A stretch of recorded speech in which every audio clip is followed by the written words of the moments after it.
Ladies and gentlemen, we have some perfectly good places, seats right here. Please take seats in the front.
That was for Elin. Oh, yes, exactly. I can take these away. So. Okay.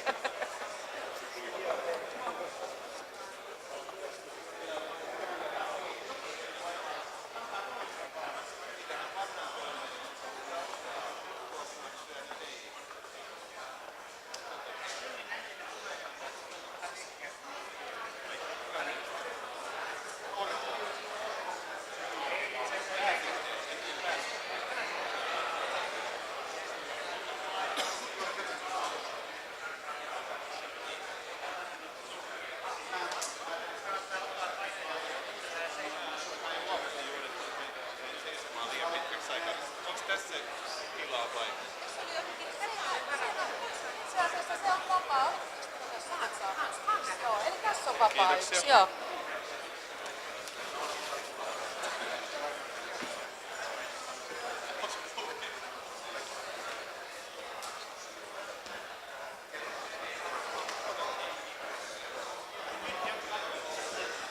Ladies and gentlemen, good afternoon.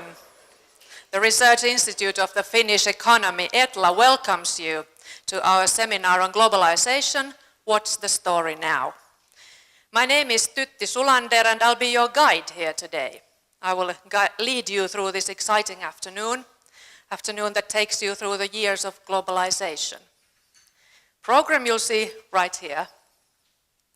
I would also like to remind you that we are live streaming this event in the internet, real time, and it can also be watched afterwards on ETLA webpage and on YouTube. And then we have a hashtag, InSource, which means when you tweet, and we do recommend that you tweet, you can use this hashtag. And you can also use ETLA hashtag. This seminar will focus on the technological drivers of globalization, how they interact with institutional and political factors in shaping the ways production is globally organized. And then, of course, we focus on Finland, how Finnish economy developed during phases of globalization. In ETLA, we are very pleased to see you so numerous here today. Thank you all for coming. We apologize for this inconvenience or troubles finding seats. This beautiful place is quite crowded at the moment. We do apologize, but we are happy about it, of course. We do hope that you all will have a great afternoon enjoying the debate. And I don't know anybody better to open this event than Mr. Jorma Ollila, Chairman of the Board of ETLA, among other things. It's a great pleasure to welcome you on stage, please.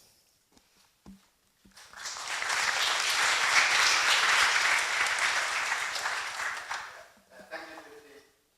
So, ladies and gentlemen, welcome to the seminar, which has been organized by ETLA, the Research Institute of Finnish Economy.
Of economic activity, including the opportunities for trade.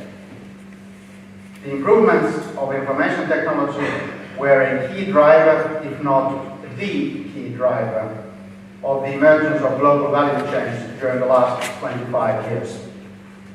Artificial intelligence and the steps towards genuine telepresence and telerobotics may well change the environment fundamentally again. The competitive positions of various countries, or perhaps better, the resources located in their jurisdictions, are likely to undergo further positive radical changes.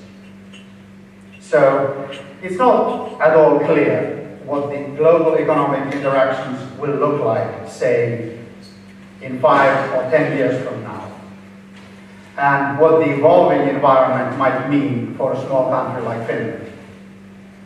This seminar aims at shedding light on exactly these questions. Our keynote speaker is Professor Richard Baldwin.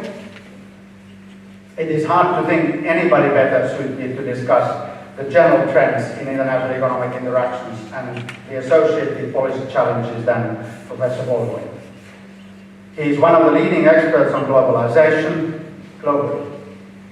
He is, since 1991, Professor of International Economics at the Graduate Institute of International and Development Studies in Geneva, and also the President of CEPR, Center for Economic Policy Research, a leading network of economists interested in economic policy.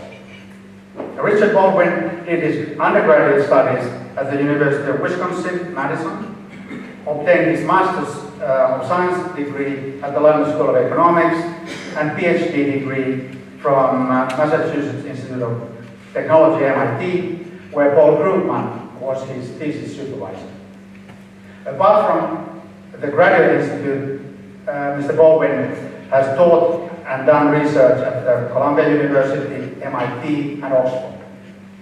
He's an author of numerous articles in the leading economic journals and other publications. Last year, Mr. Baldwin published The Great Convergence, Information Technology and the New Globalization. In his book, he analyzes the different phases of globalization, their drivers and outcomes, and the challenges policymakers are currently faced with. Larry Summers has written that this book is among the best books ever written about globalization, in the same league as the Keynes's The Economic Consequences of Peace and Kindleberg's Mania's panics and crashes. Incidentally, some of the key elements of the analysis in the new book saw the daylight 11 years ago here in Helsinki, where Mr. Baldwin presented a paper which he had written for a globalization project organized by the Finnish Prime Minister's office. So, in a way, Professor Baldwin returns to the crime scene, and we are very eager to witness the new episode in the globalization story. The keynote is complemented by two shorter presentations. First, ETLA's Managing Director Vesa Vihriälä discusses how Finland's economic development fits into Baldwin's broad analysis of the different phases of globalization. The presentation shall give us an overview of the new book Vesa and his colleagues at ETLA have put together.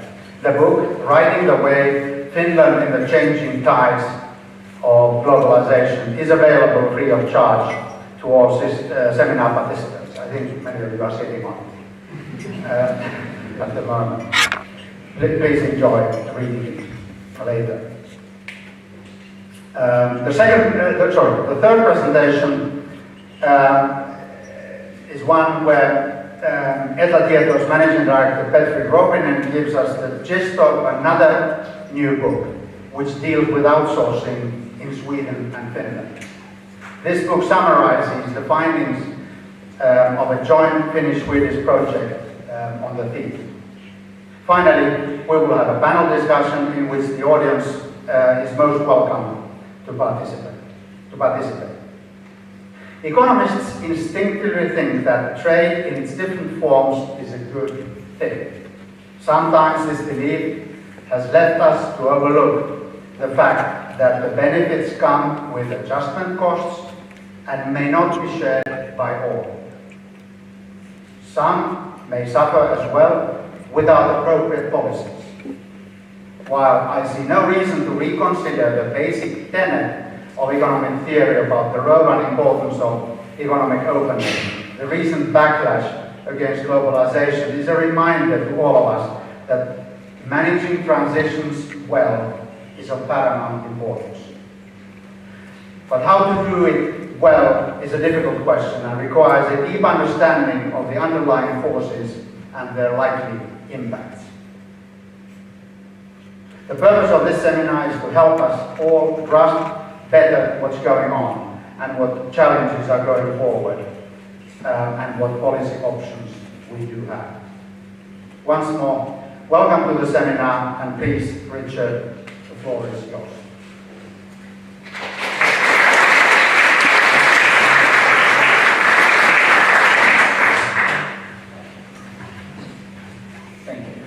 Well, thank you for those kind words of introduction, Mr. Chairman. Today, what I'm going to try and do is change the way you think about globalization. Partly because I think many policy choices, not so much in Finland, but other countries, but Finland as well, are misdirected by a misunderstanding of what trade really is, what globalization really is driven by, in no country more than the United States at the moment. But before I go to that big challenge of changing how you think about globalization in 40 minutes, I want to talk about where this came, just to reflect a little bit on what the chairman did. This whole line of thinking, which I used to call globalization, the great unbundlings, first got started in 2006. I presented a paper not very far from here. It was a hall down there with the government, when Vesi was working in the Prime Minister's office. And I had done a lot of work on globalization in the 90s, thinking about it the old way. And I got tired. I wrote a paper that had a lot of echo called 2 Waves of Globalization. And I, in this profession, they asked you to write the same paper again and again and again. And at some point I just said, no more globalization. And then, but around 2006, people started feeling that globalization was acting differently. This was not the 1970s, it was not the 1980s, it wasn't the 1990s. And Vesi, who was then working in the Prime Minister's office when Finland had the presidency of the EU, I think the first time, asked me to do it, and I said no, and then he asked me again, and I said no, and asked me the third time, and my wife accepted from me. Now, the reason I want to go through that is first of all, I think it was really an inspiration to make me rethink my thinking. And so in some sense, I'm in a debt to that having forced it. But the other is I want to explain this ugly tie that I have here. This was a tie that was given to all people at the first Finnish Prime Minister's presidency in 1996. And I think it was supposed to be a design, Finnish design thing. But you don't see many people wearing them. But I thought I could wear it today somewhat appropriately. So 11 years old. Okay, so let me get started on this. Globalization, what's the story now? So, as I said, I want people to think differently about globalization. In particular, I want people to think more broadly about globalization.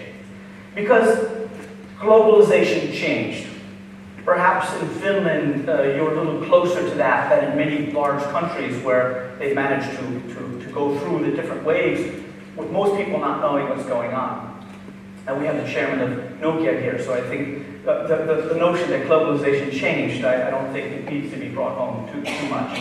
But what I want to do is want to start by convincing you that globalization changed twice in the long history. But most of today, what I really want to do is argue that globalization is going to change going forward very quickly. And I think it will be very disruptive to society going forward. I'm writing another book right now called The Globatics Upheaval, and I'm quite convinced that the changes that are coming to the service sector by globalization and automation will be very socially disruptive, and I'll get to that at the end of it all. But what I want to do is argue that all this makes sense as long as you think about globalization in a broader perspective. So let me start arguing that globalization changed a couple of times. Globalization changed radically twice. So this is, I outsource these to Thailand, and so they're very nice slides. But the way they all work is I'm going to read the top there, like an adult literacy exercise. I'll read out loud while you read along. And then you don't have to look at the slide again, you can look at me. So that's the way this is all going to look like that. So here we have shares of world income, and I'm going to track two groups of countries, China and India, and it goes back to the year 1000. This comes from Angus Madison data. And back in the year 1000, China and India had about half the world's GDP because they had about half the world's population. And back then, everybody was basically poor and agrarian. Almost everybody was on the brink of starvation. So your share of GDP was your share of population. And here's the G7, the four big European countries, France, Germany, Italy, the UK, the US and Japan, and somehow or another Canada got in there. Maybe the US was lonely, I'm not sure. But here's the G7, down about 11%. And in 18 centuries, very little changed. And most of this growth there was the population of the Americas with Europeans, who then put some people into Canada and the US. Around 1820, something radically changed. Modern globalization started. And it started to create the world we live in today, where most countries are poor and a few countries are fabulously rich. And you can see here the G7 share of global GDP went from about a fifth up to 2/3 by 1990, over 170 years. And China and India's share plummeted. Now, since 1990, this is reversed. That's the title of my book, The Great Convergence. The share of GDP in the G7 world share went from about half to under, from about 2/3 to under a half, and now it's back to where it was in 1900. And China and India are coming back up very quickly. Now the problem, I believe, with most economic thinking, much government thinking, and many corporate thinking, is all of our mindsets, our mental models, our perspectives on globalization were developed when the green dots were rising. Ricardo did his thing 200 years ago this year. He's 200 years old today. And Helpman and Krugman, Hexer Lee, all these models, the way we think about globalization, were developed when the green dots were rising. And many people, like say the Trump administration or the Mays administration, are trying to think through the falling green dots using the mindsets that help them explain the rising green dots. And I would submit to you that they're probably missing something, and they most definitely are. I launched this book in Washington, D.C. 7 days after the election of Trump, which was tremendously good for my book. Not so much the world. Okay, now, what I want to do is simplify to clarify. I want to present a very simple thought paradigm for globalization, which hopefully will help you reorganize the way you think about why those changes happened and how the changes are going to go forward. I'd like you to think of globalization as arbitrage. Arbitrage happens when things cost different amounts in different places. And there's a two-way buy low, sell high deal there. That's trade. But I'd like you to think about arbitration in goods, knowledge, and people. And the primary mindset that Ricardo gave us 2 centuries ago is about goods. And when people talk about globalization is going too fast and they want to slow it down, they talk about putting up barriers to the movement of goods. But I would argue that, at least in the last 2 decades, the movement of knowledge has been far more important, and putting tariffs up against Chinese goods will not stop the movement of knowledge across borders, and therefore will have very unintended consequences. That's the primary misthinking. Going forward, I think it's going to be people. So let me be a little clear about that. Globalization as arbitrage is constrained by 3 costs. Trade costs, which is the cost of moving goods, communication costs, which is the cost of moving ideas, and face-to-face costs, which is the cost of moving people. And I'd like you to think about globalization past, present, and future.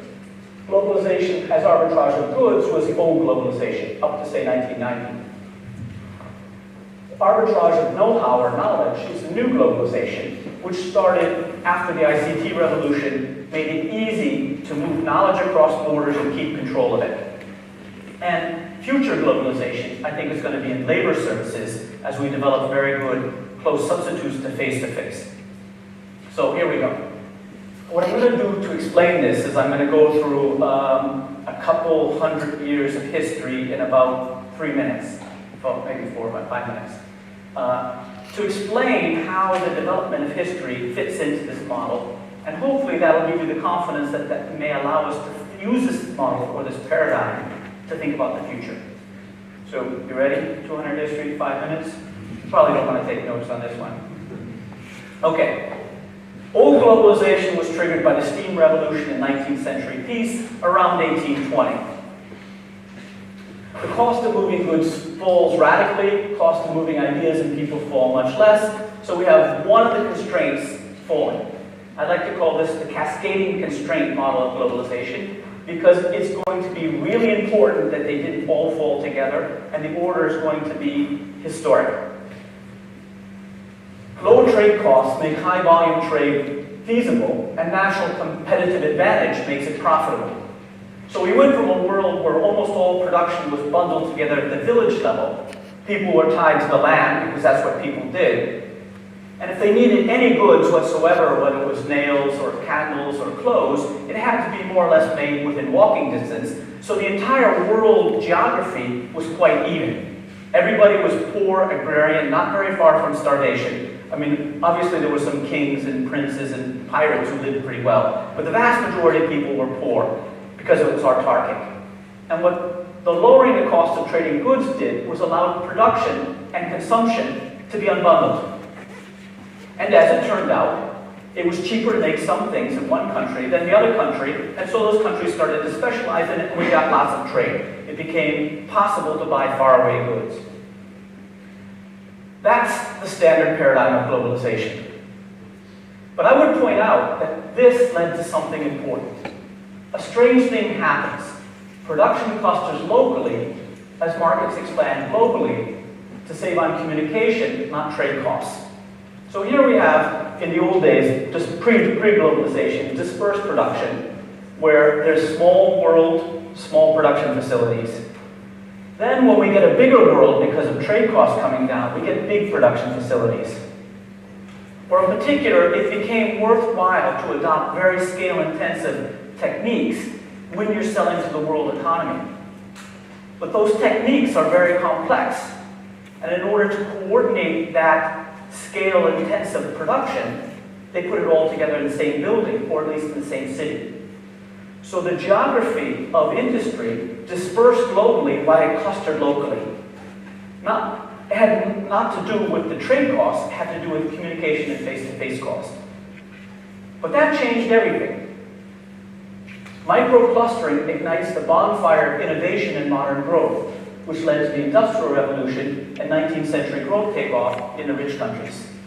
So before here, think about this as blacksmiths. Each blacksmith producing for a dozen families, making nails by hand. The incentive to innovate isn't very high. And even if you do have a clever idea, it doesn't spread very far. Once all the production is clustered in very large cities, in very large industrial districts, the bonfire of innovation starts going. It's really worthwhile to cut costs by innovating if you're producing for the whole world. And as the innovation starts to lead to more productivity, income starts to rise, so it's even more worthwhile to innovate. And that's modern growth, which started essentially in line with the first wave of globalization. So the light bulbs circulating changed the world. But those were triggered by the fact that the cost of trade came down. But this led to the Great Divergence. The point was, those light bulbs stayed in the G7. Innovation was created by microclustering of production because you could sell goods to the whole world. But the innovation did not spread because it was hard to move ideas. So as a consequence, the fact that the trade costs came down but the communication did not created the world that we saw, this great divergence of incomes. The new globalization is triggered by the revolution in information and communication technology, ITC. Steam revolution did the first one, ICT revolution did the second one. The ICT revolution lowers the cost of moving ideas, so now we have low cost of moving goods and ideas. And the ICT revolution makes offshoring organizationally feasible, and the vast wage differences made it profitable. So I want to stress the fact that what ICT did made it possible to outsource.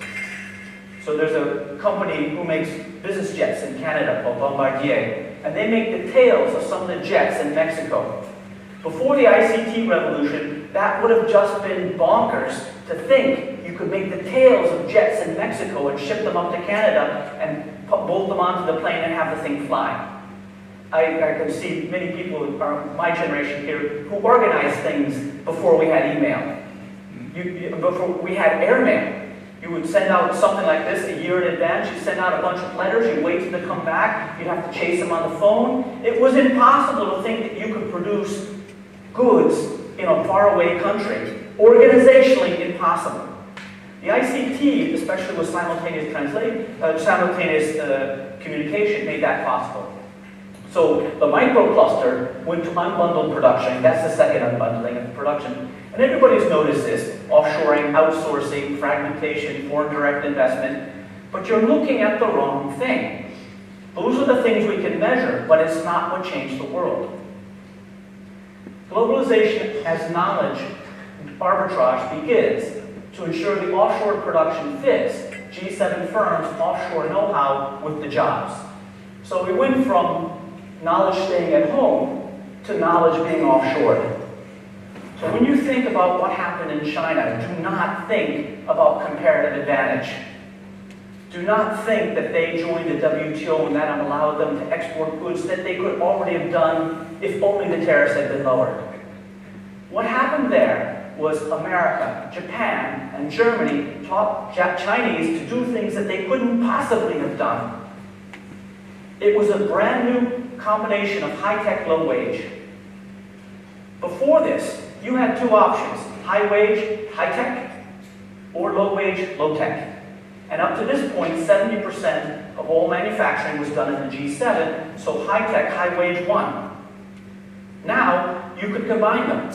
So you could take finished technology, move it to China, produce it with Chinese wages, and that was what changed the geography of manufacturing worldwide. But that wasn't some sort of change like the steam revolution. where all of a sudden technology started flowing from rich countries to poor countries. This wasn't a burst of caring and sharing. This is firm-specific technology brought to a particular facility with lots of efforts to prevent it from spreading. So the manufacturing miracle only happens in a handful of countries. Moreover, their manufacturing miracle ruins the possibility for the other developing countries who are still trying to do it with low-wage, low-tech. So it deindustrialized many other countries. Fortunately, it sparked a commodity super boom, which brought along a bunch of other emerging markets. But those are two very distinctive things. The ICT allowed firms to take their technology abroad. That created rapid industrialization and rapid income growth in about 6 or 7 countries, depending upon how you measure it. But those 6 or 7 countries account for almost half the world's population, so their rapid growth led to a commodity boom. That's how I want to tell the story. This idea of emerging markets is just too fuzzy. Think about it as this. Globalization is knowledge arbitrage. Think about the headquarter economies, which have a high know-how to labor ratio, and therefore high wages before, and now factory economies which have low know-how to labor and low wages. And what happened with the ICT revolution is a pipeline allowed the arbitrage to move between countries where knowledge was abundant and therefore relatively cheap, to countries where it was scarce and relatively expensive. But the key is the firms could control it. This was always possible if you were just willing to give it away, but to control it is what led to that. And that, in my mind, is what led to the Great Convergence. In essence, this was a fantastic productivity growth in a handful of emerging countries who did it on manufacturing, which then triggered the commodity boom, which brought along a whole bunch of other emerging markets, and we saw this complete reorientation of the world economy. Okay, I hope you like that slide, by the way. I spent a lot of time on the slides, confusing in many ways. So now what I want to do is that's the 200 years of history. I think it took a little long, 3 or 4 minutes, but in any case. What I want to do is argue that this helps us understand some of the difficulties that globalization is having in the rich countries. And I've been giving talks all over the world the last 6 months in Jakarta, Mexico City, Beijing, very recently. Globalization is not under stress in the emerging markets. They like it. I mean, you can occasionally find people in those countries who don't, but overall, it's been a great thing for them. It's in the rich countries, the G7, where it's been a bit of an issue. So I want to talk about how the new globalization explains the anti-globalization in many rich countries. I think there's 2 keys. First of all, new globalization breaks the monopoly that G7 labor had on G7 know-how. And that just seems unfair. That is not the globalization of the 70s and 80s or 90s. Workers in GM were used to using GM's technology. Basically, GM couldn't take it anywhere else unless they moved the entire thing. So they started to think that that was their technology and act. It was the way their father was, they were. And now GM can take their technology tomorrow and move it to Mexico and pay people 1/10 of what they were making before, and that just seems unfair. Not only are you losing your job, but it just doesn't seem right. It's not the way it used to happen. It's unfair wage competition. No longer high wage, high tech, low wage, low tech. It's high tech, low wage. And I think that's created a kind of harmony across many groups and societies in the rich countries that this is something's different, something's wrong. The second is the new globalization affects the economies with a finer degree of resolution. It's not sectors and skill groups anymore. So the traditional way of thinking about globalization is that it's good for some sectors and bad for some sectors. We have sunset sectors and sunrise sectors. And if you're in a country like Finland, you say unskilled workers are losers, skilled workers are winners. It's not working like that anymore. So let me use these 2 infographics to explain that. This is the old globalization, and this is a factory. So there's a product, manufacturing stages, and jobs. And let's say this is the US auto industry in the 70s and 80s, when Japan was the China of the time. Japan was rising very rapidly and beat the US car industries out of the American car market in a very serious way. But at that moment, Japanese competition showed up in America in the form of a car. That was it. So it was Team Japan versus Team US, and you could understand why the industry was shrinking. The whole industry shrank, whether it was a team effort. In the new globalization, the international competition can reach inside the factory and lead to an outsourcing of one manufacturing stage. Now, the outsourcing of one manufacturing stage actually makes the other stages more competitive because they're getting the inputs for cheaper. So this globalization is divisive inside the factory itself. And the unions, you can see, are having trouble with this. Unions are organized by sectors or skill groups or both, and the globalization is helping some of the workers and hurting other workers. It's a little difficult to do. The same with government departments and whatever. And now it's coming in to do actual jobs. So, way to summarize that. I hope you like this one. This one, like that's threatening. And by the way, I'll come. It's not all bad, so I'll come to that in a second. But you're supposed to be scared now because, as I understand it, when people are scared, their analytic facilities like flare up. The psychologist will tell you that. Whereas if you were all happy, you'd be going to sleep, not paying attention to what I'm doing. So I'll come to the good stuff later. But hold on here. So the new globalization impact is more sudden because it's driven by ICT revolution, not lower tariffs and better transportation technology, which takes decades. It's more individual because globalization is reaching inside the factory, not the whole sector. It's more unpredictable because it's a little bit hard to know what's going to go next in this world, in part because we didn't study so carefully why it was stuck together. And it's more uncontrollable because governments control people and goods crossing borders very well. They have that technology, but they do not have the technology for controlling ideas going across borders, unless you're willing to rip up the whole fabric. So I believe that a lot of the problem with globalization is that there's a sense of anxiety. No matter what job or skill you have, you can't really be sure your job will be next. Especially when everybody's trying to explain to you that it was like the 70s and 80s. All you need to do is adjust, go from a sunset sector to a sunrise sector. And a lot of the people in the Midwest of the United States haven't seen that in the last 20 years. They do not see the adjustment that's been happening. Now, on the good side, globalization is today, and always has been, more opportunities for your most competitive citizens, and more competition for your least competitive citizens. Now we here have a room full of most competitive citizens, so globalization is actually opening opportunities for you. So I've been telling a negative story, but just because I wanted to scare you so you'd listen to me.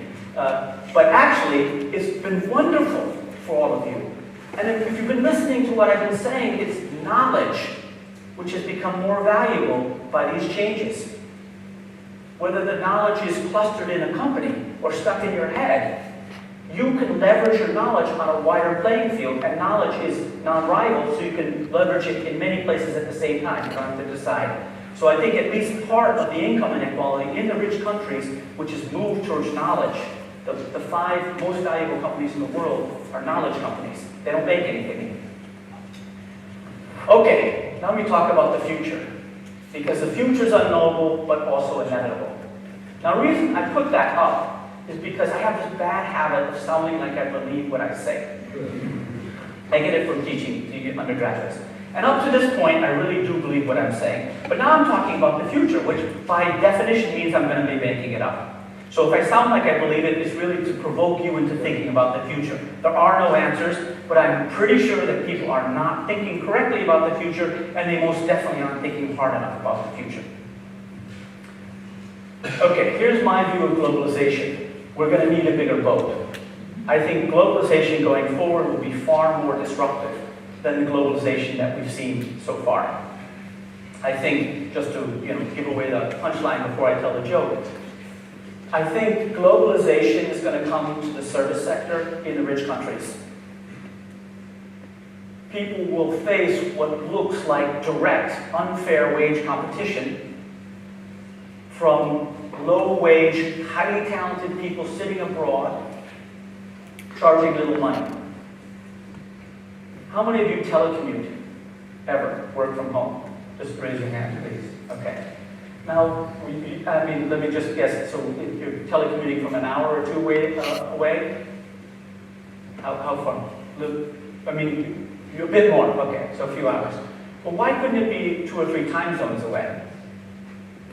So what I'd like you to think about is, if you can do your job telecommuting, why can't some clever person earning 1/20th of your wage do it from further away? Now, not everything. Our jobs are a whole bundle of chores, some of which can be outsourced, some can't. But the technologies are advancing very rapidly. I'm going to talk about that. So you should worry about that. And all this, like, I'm using telecommuting to balance my life, I'm not sure that's going to work out so well very soon. The second thing is automation, and I'm not going to talk too much about this. So automation up till now has been a story of the manufacturing sector. And the manufacturing sector is all on board for the last maybe 20, 30 years. Their jobs have been facing competition from robots at home and China abroad. But you, all who work in the service sector, even if you're in manufacturing, you're doing services, have not faced competition because computers couldn't think. So if your job involved almost any kind of thinking, anything from arranging flowers to taking care of a nuclear reactor, a computer couldn't do it. But factory work, which was mechanical, that could be automated. The other thing about globalization is that service sector has been protected by the high face-to-face costs, the third cost we talked about. Because you can't put services in a container and then ship them overseas, so you had a natural, very high barriers. Let me just make up a number. Let's say, by the way, did you know that 68% of all statistics are made up on the spot? So let me make up a statistic. That one didn't work as well as I hoped it would, but anyways. Let's say it's 1,000% tariff on services because of the cost of face-to-face. Technology in the next few years will lower that by whatever amount. I have to make up another number. Let's suppose it comes down to 100%. This is in a situation where these people, you people, have never faced, maybe some of you do face competition globally, but many of the people in the service sector with back office jobs or whatever have never faced global competition, and they're about to face it very rapidly.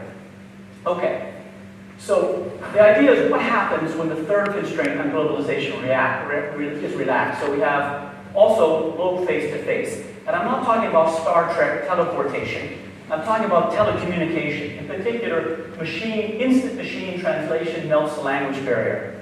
So how many of you have tried online translation? Okay. Do you think it's any good? Okay, try it again. Google last year completely changed the way they do it, and they made more progress in 6 months than they had in the previous 10 years. So I tried it this morning on Finnish. It's pretty good. Not so good on Swedish, and I'll talk about that. But just give that a thought. There's 8 million people who graduate from university in China each year. Most of them can't speak English. Very soon they will. And they, as you probably know, they're underemployed in China. They don't have enough university jobs. The second is advanced communication technology that creates close substitutes to being there. And I'll show you some examples. There's telepresence robotics.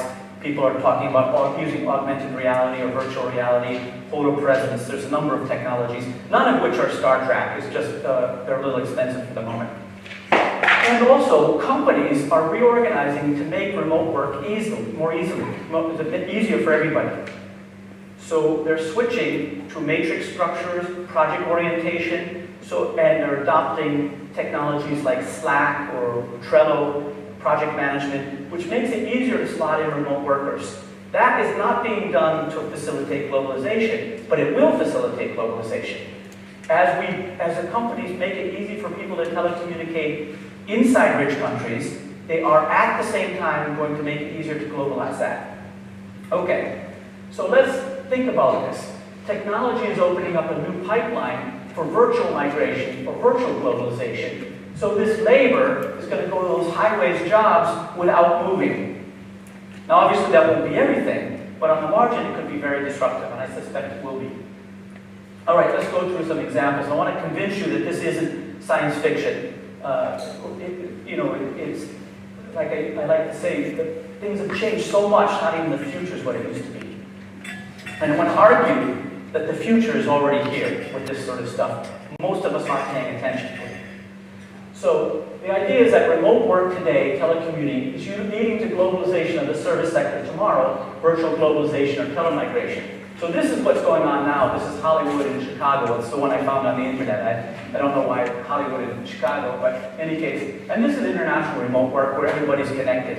And it doesn't take a great leap of understanding to see that that's not a long step, especially when the technology is getting better. These are what I call virtual globalization websites. The largest one is Upwork. So Upwork is like an eBay for international remote work. Probably never heard of it. It's worth $5 billion now. It's about to go, it'll probably go public this year.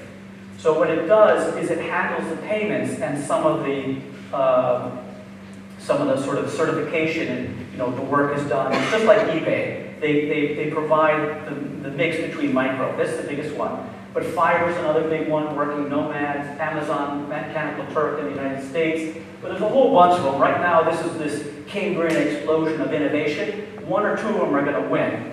There's a big Chinese one, which I don't have up here, which is the second largest one in the world.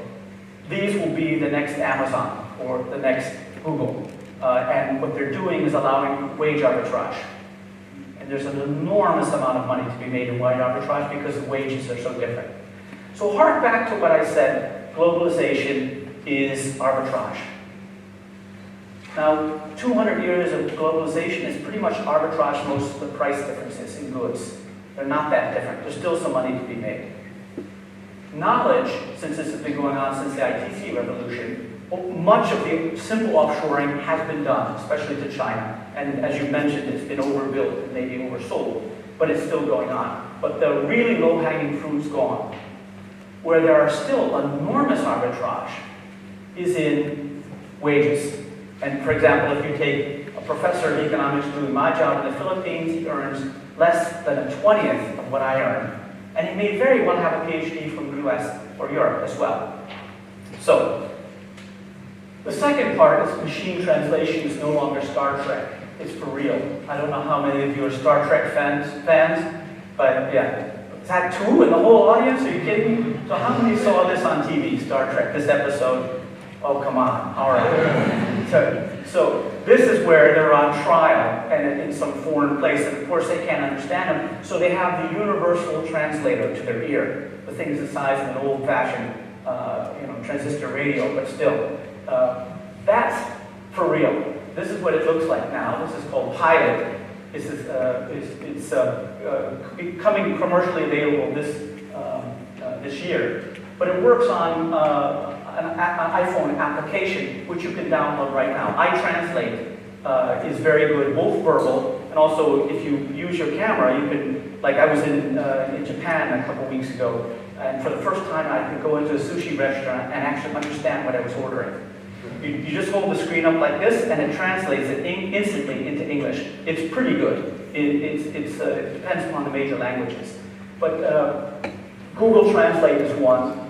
You probably don't know it, but on Skype you have an option called Skype Translator.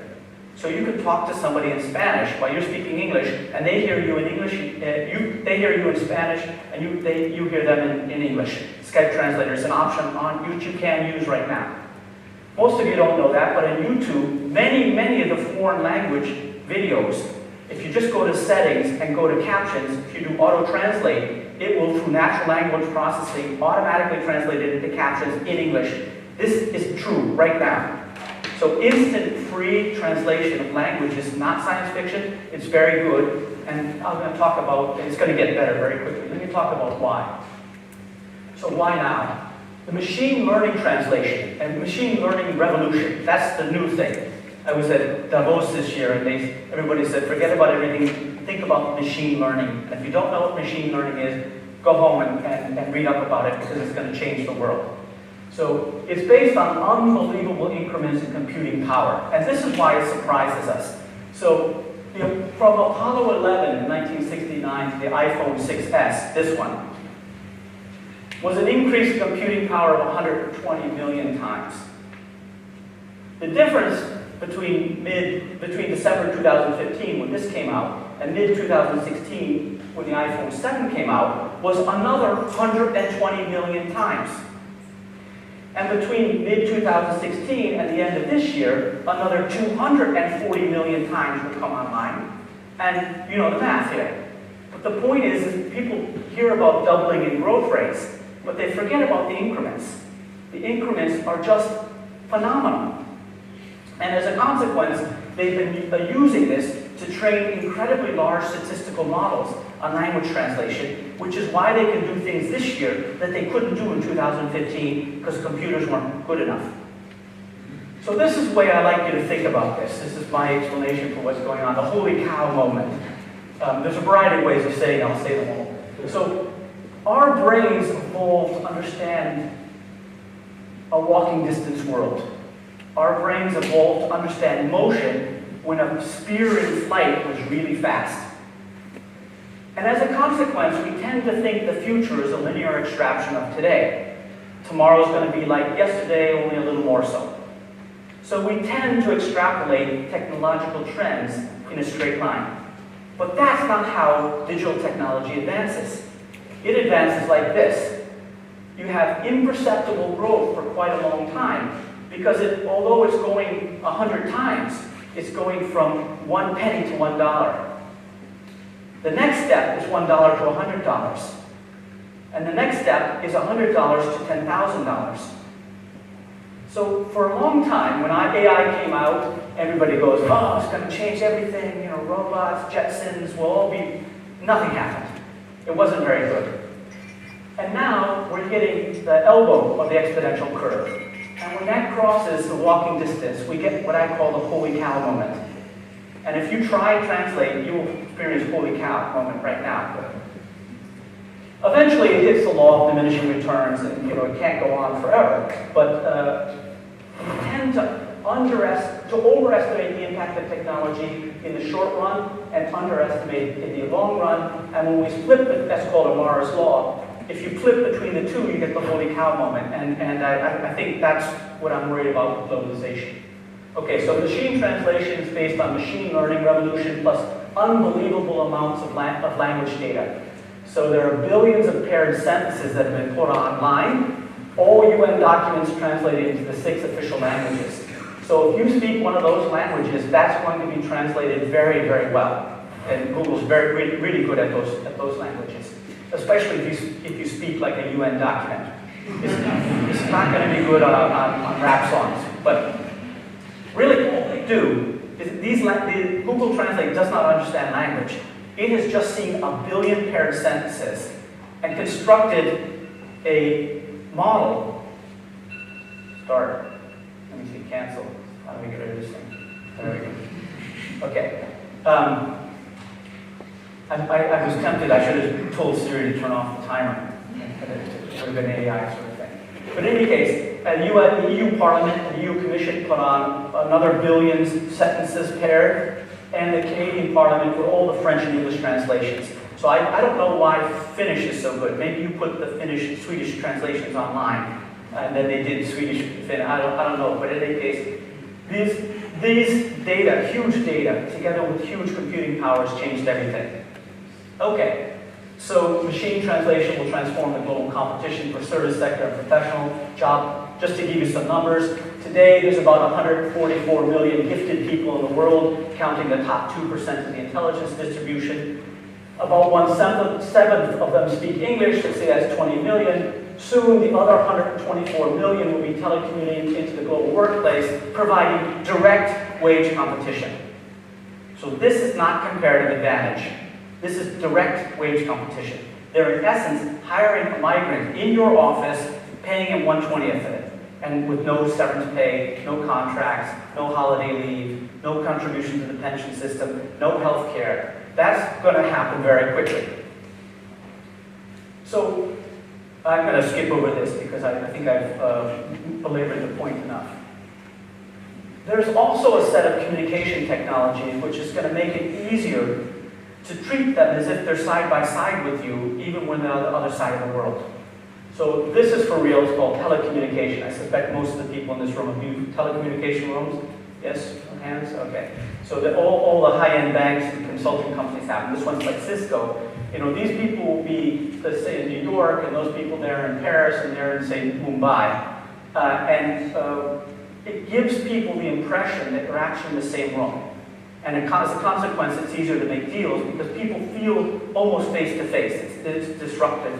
But it's kind of amazing how you kind of get sucked into it. And this is another version of it, which is a telepresence robot, which is basically Skype on wheels. And people say that this gives the person on the wheels a physical presence in the office, and people start treating it differently, giving it more authority. And it's not very expensive. There was a really, I don't have time for this, but I'll tell you anyways. So there's a really great story of an online magazine called Wired.com.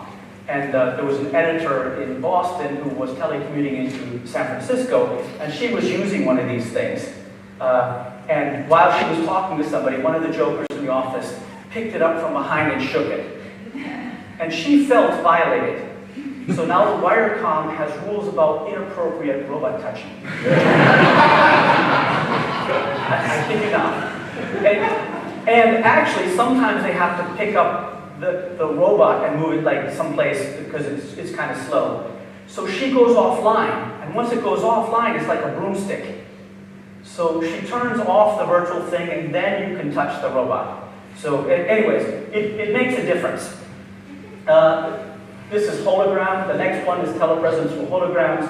This is in science fiction. Mélenchon, the French presidential candidate, did it. He's in Marseille here, in Lyon there. Modi did it in 2014. This is how you can use it to coordinate on product developments and things like that.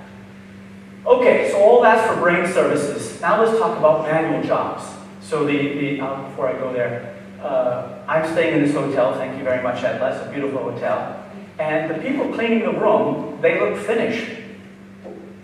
It's amazing to pay a Finnish person to clean a hotel room. Now all you would need is a robot controlled by somebody sitting in Kenya to control the robot to change the sheets. So much cheaper. This is what telerobotics is today. So it's a surgeon, they're operating from 400 kilometers away. At the top there, these are the surgeons controlling things. Down here is a robot 400 kilometers away actually doing the surgery. Now these things are clunky and expensive. But to mainstream them, all that has to happen is electronics gets cheaper. And do you think electronics is going to get cheaper? Of course. And you need bigger bandwidth. And that's doubling every 2 years. And you need bigger processing in order to control the lag problems, all of which are coming.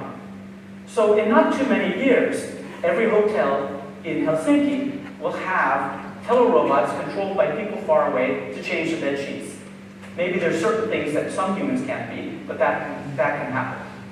Okay, so this is what I'm worried about, the great upheaval. The new and old globalization affected trade and goods sectors, which is less than 30% of the workers in most countries. The remote intelligence could affect the rest. So I think automation and globalization is coming to a whole group of people in rich countries who are not ready for it. And I think we should start worrying about how that's going to happen. Sorry I went over a little bit, but there we go. Thank you very much.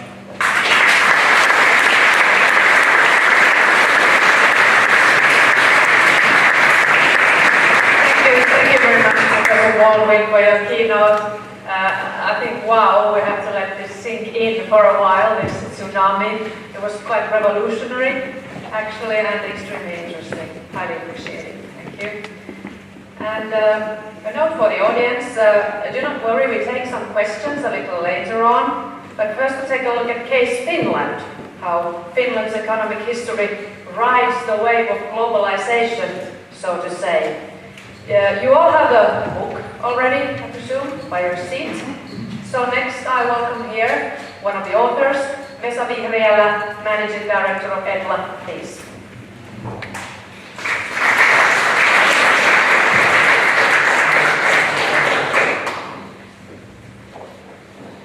Thank you.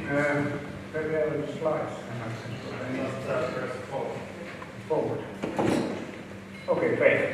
Thanks, Lizzie, and thank you for a wonderful presentation. It was great to listen to it, and I'm afraid I disappoint you if you expect me to give the answer to how to react to these things, what they are the appropriate political responses. As Titi said, what I intend to do in a shorter period while is to discuss how the story we just heard fits into the Finnish economic history, or the other way around. And I have here two main points, just two, not three. And one of them is that the fact that Finland has become a rich country over 150 years from being a very poor part of Europe is very much linked to its participation in global trade in different forms.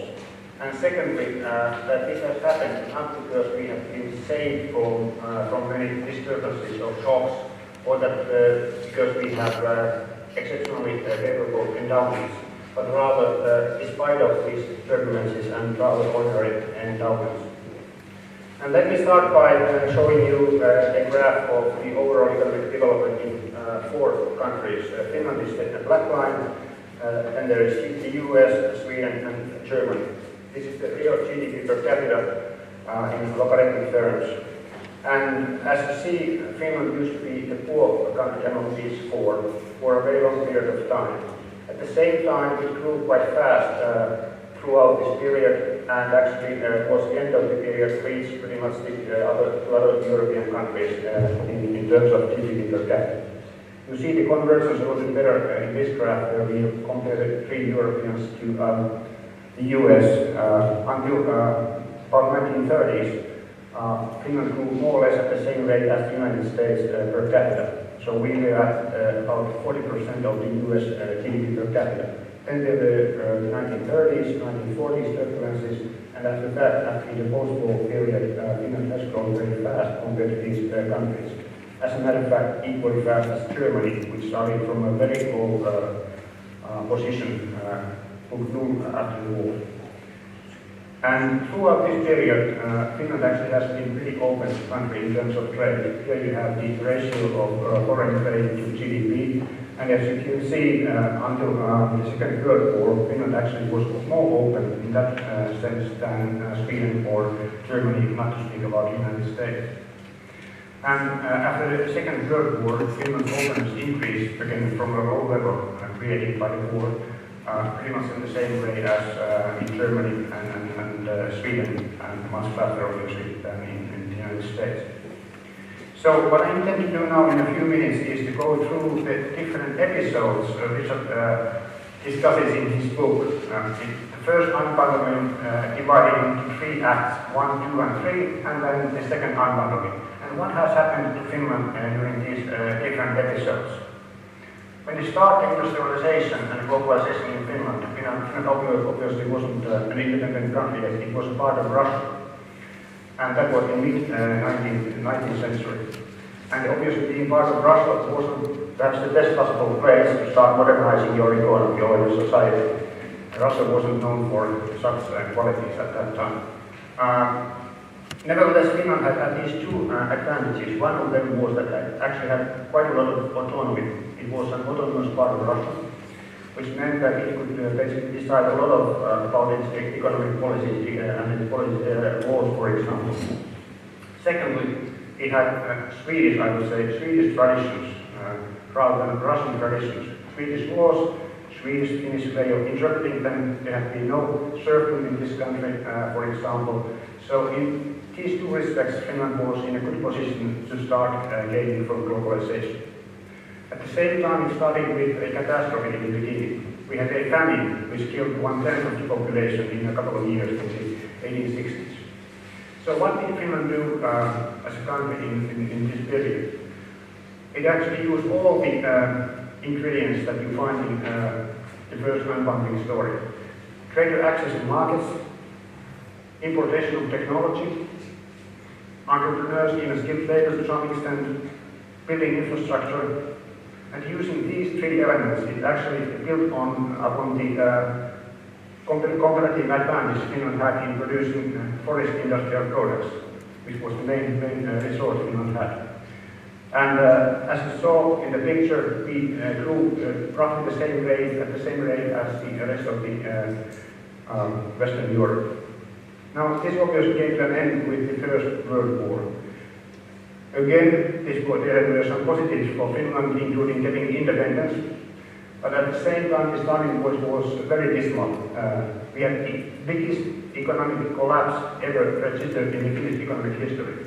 GDP declined by more than 30% in a couple of years of time. And that actually was largely due to the fact that we were excluded from foreign trade. We couldn't export to the West, we could import from the West because of the war. And in 1917, of course, we couldn't import to Russia because Russia was in big turmoil. So there was a famine again, civil war, a very bad situation. Not a good starting point for the second period, the second act in Richard's story, the protectionist period until the end of the Second World War. What did Finland do?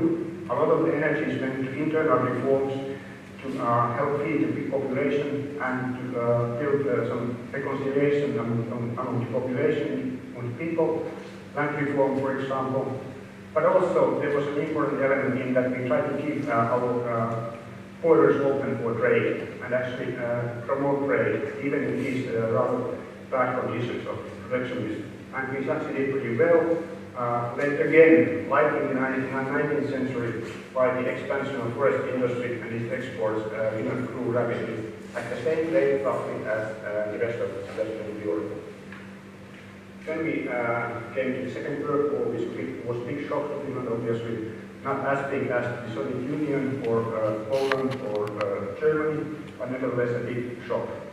So perhaps not the best possible starting point for the third act in the first unbundling. But nevertheless, there were some things which changed in a positive way for countries like Finland. And the key factor, obviously, there was the fact that the new world order, basically created by the United States and the other Western winning powers, were favorable for all countries that depended or wanted to depend on foreign trade. Because the new world order was pro-market, pro-free trade, and it also created institutions, political institutions, to cover these processes on a multilateral basis. Finland's strategy at that point was basically to be as much part of this process of internationalization, global economic cooperation as possible. We were constrained by the fact that we were next to a now very powerful Soviet Union, which didn't want us to participate in Western integration. And for example, we had to abstain from taking part in the Marshall Program, which helped a great deal in Western European countries. But nevertheless, we managed to get into the international organizations. We managed to expand our trade to the West. This was the first pillar of the growth strategy of Finland after the war. The second was a program actually as of paradigm of heavy investment across the board, but basically in export industries, not only in forest industry but also in other branches of manufacturing.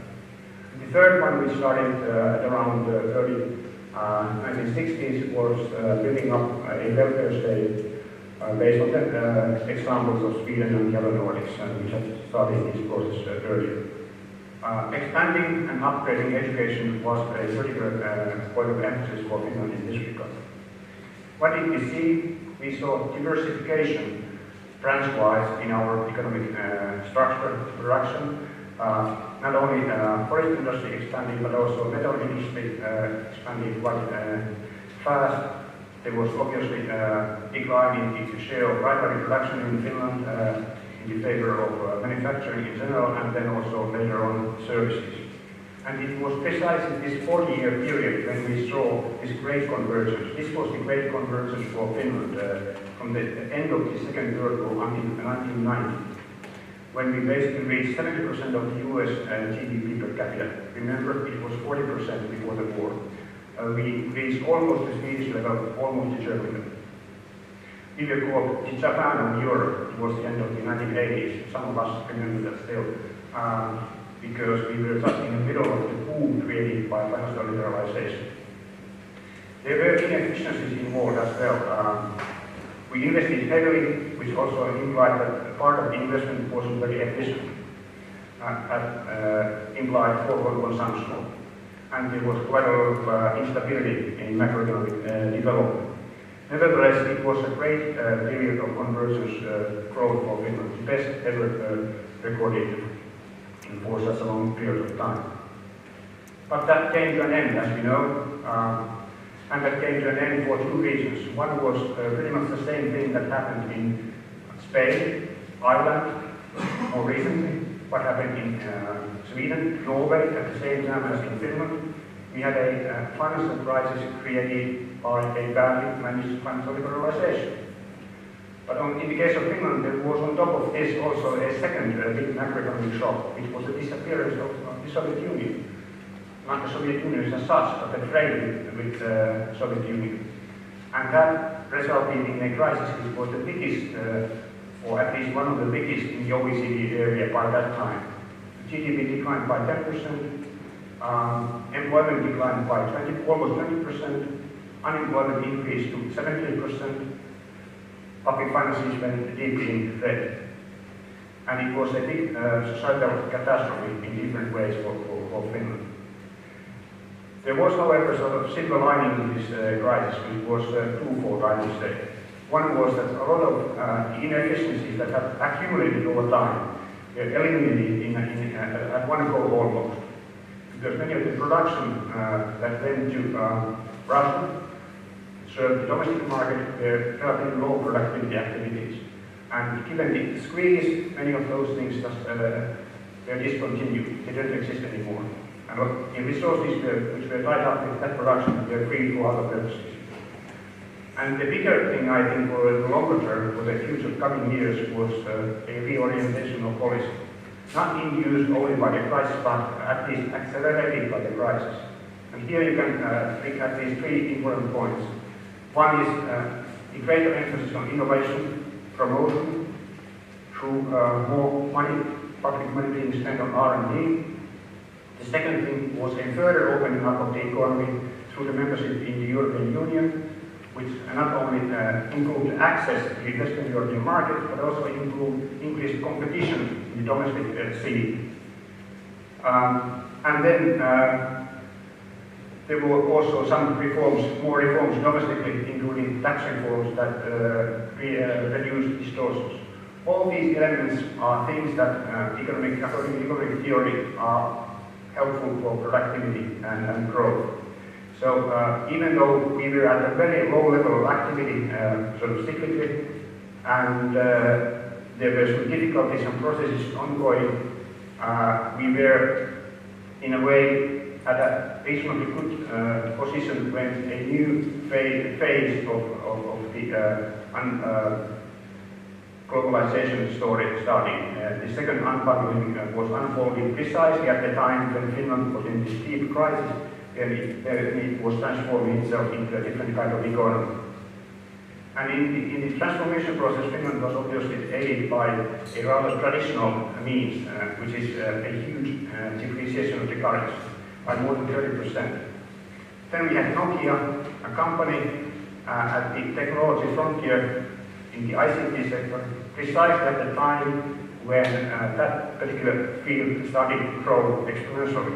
And the company were able and willing to take the risks that were involved to take advantage of these opportunities. Internationalization, outsourcing, were an integral part of this growth process at that point. It was not only Nokia, but other companies outsourced production to other companies, and vice versa. Many foreign companies came to Finland and bought up Finnish companies which were relatively cheap in the aftermath of the crisis. So there was this two-way internationalization of the Finnish economy. And it all rested on the things that have been done in the past, building up of education system for decades, more recent investments in innovation activities, which helped to create a knowledge economy. So we were capable of putting into good use competent people.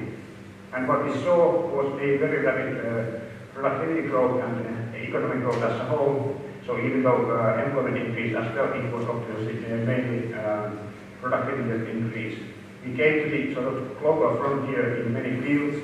In Europe, on average, close to the same level as the Netherlands and Sweden, which are the top countries for the market sector as a whole. And in manufacturing, actually, we exceeded the US productivity level in the early years of the 2000s. So that was a great reconvergence, if you like. Unfortunately, again, this fabulous period came to an end, again because of a macroeconomic shock. This time the trigger was the global financial crisis, which for the most part was reason that Finland's GDP declined by 8.3% in 1 year, 2009. But that was perhaps not the biggest thing. The biggest thing was that the Finnish economy was also hit subsequently by a series of more Finland-specific asymmetric shocks. Nokia's decline in cell phone production, decline in paper demand, decline in global investment activity, which meant decline in the demand for investment goods in which Finland happens to specialize, and then also, as of 2014, the decline in Russian demand. And we have had great economic difficulties ever since.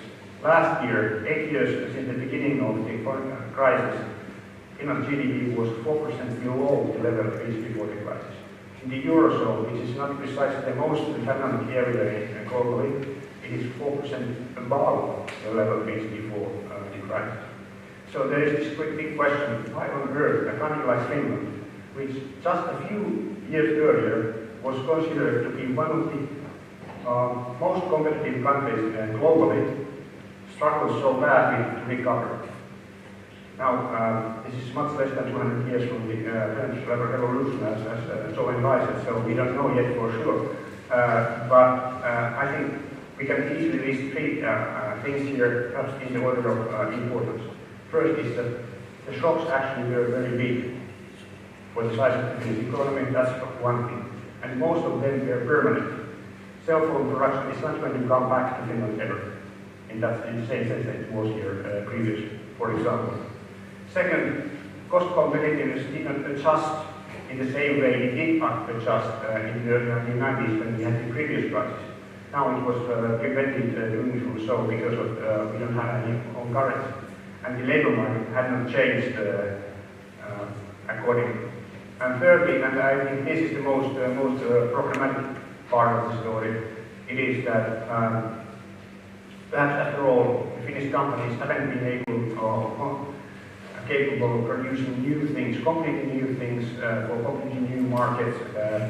They have been much better in incremental innovation rather than sort of big leaps, radical innovations. And that is precisely what we might have needed in this time. So I will stop my story here and just wrap up with three points now this time, and it fits this today very well because there's another book being published today with 3 points for sure. The Finns know what I'm talking about. I think the Finnish economic history as a whole is a perfect match with the story which Paulin tells in his book. Second, the fact that Finland has succeeded despite many serious shocks. I think I gave you a list of many shocks so that you should be convinced, is that they have had good institutions and reasonably sensible policies over time. Yet the last episode shows that even if we have these good institutions, and they haven't really changed that different, they are so different now from what they were 15 years ago when we were so successful. Despite these good institutions and basically sensible policies, a country which aims at being at the global top in productivity is subject to a lot of risks. A small country has to specialize, and they specialize subject to risks. And they just have to be handled, which means, as far as I can see, even more flexibility, even more agility, resilience, whatever you want to call it. And in this picture, I still don't have the third unbundling incorporation. Thank you very much.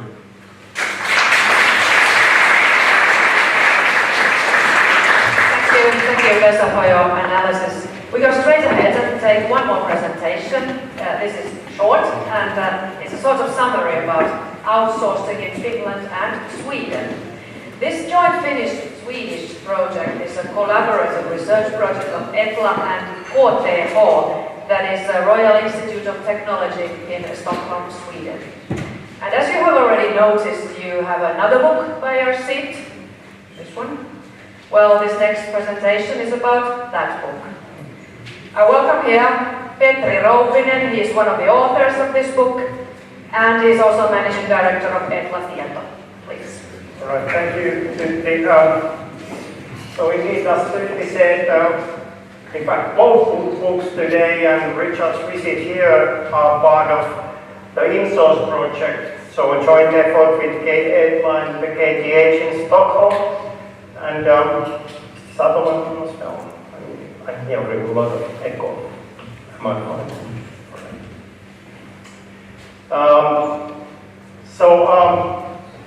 So in InSource project, that's the hashtag for this effort, and it has been kindly supported by TECES and Vinnova, for which we are very grateful. And although I will be the talking head here, I think I need to point out my colleagues that are mostly responsible for the work here. There's Jyrki Aliuk is back there, and then Jonas Tuppuri is there as well, and Mika Malinen, but he changed the computer since he does all our calculations. It's too expensive to move to these occasions, but Mika as well has been a central person here. And at KTH, the effort has been led by Hans Lööf, and Hans will be in the panel shortly after this. But a few numbers. If you look at Finland and Sweden, about 1/3 of business sector employment directly serves global value chains in its day-to-day jobs. 40% of gross exports in both countries actually consist of imported inputs that are then re-exported. In Finland, about 40%, and in Sweden about 50% of corporate employment is actually abroad. And if you look at business sector value added, in Finland about 20%, and in Sweden about 30% of that value added created nationally is actually provided by foreign-owned units. These are all pretty large numbers, and they are actually among the several hundred numbers we have in this book, and they all go into showing how deeply engaged Finland and Sweden are in these global value chains, and indeed not only Finland but also Sweden is really so almost a textbook case of the story Richard has been telling us about. So what we do in the book? So Richard sort of had global story. Vesa told Finland's story, but it was largely a macro story. We go into deeper to the same phenomenon. So we look at global value chains, sort of the key animal to be chased here, and we look at offshoring and reshoring, which is basically the movement of these activities across national borders. And we look at the more macro level, which in this case is like a fairly aggregate industry level, and then we go to very micro. In the case of companies, we eventually go to individual products and services, and we also look at individual job and even task level. So this is basically the simple way to organize the book. And besides our InSource effort, I should mention roaming, which is a sister project under the same umbrella, led in Finland by Jussi Heikkilä. Where are you, Jussi? Over there, Tampere University of Technology, and in Sweden led by Jan Olhager at Lund University. So among other things, Jussi, Jan, and people in the teams find that, in fact, Both offshoring and reshoring are rather prevalent in Finland and Sweden, but that if you compare the two, they are actually much more balanced in Sweden, so there's more equal flow of activities going out of Sweden and actually activity returning to Sweden. Among other things they do, they look at what are the drivers of offshoring. This shows that in the case of Finland in the order of importance, but the picture is largely similar for Sweden. So perhaps expectedly cost considerations are the main drivers for moving activities out of Finland and Sweden. So indeed sort of playing that arbitrage game. And if you look at the reverse, what causes multinational corporations move business functions back to Finland or Sweden, on top of the list you find flexibility, quality, lead time, logistics cost, and access to skills and knowledge locally. I think we return to these issues in the panel. In my remaining time, I will talk about sort of the intersection of globalization and innovative activity, which is obviously one angle to the knowledge and knowledge arbitrage Richard talked about.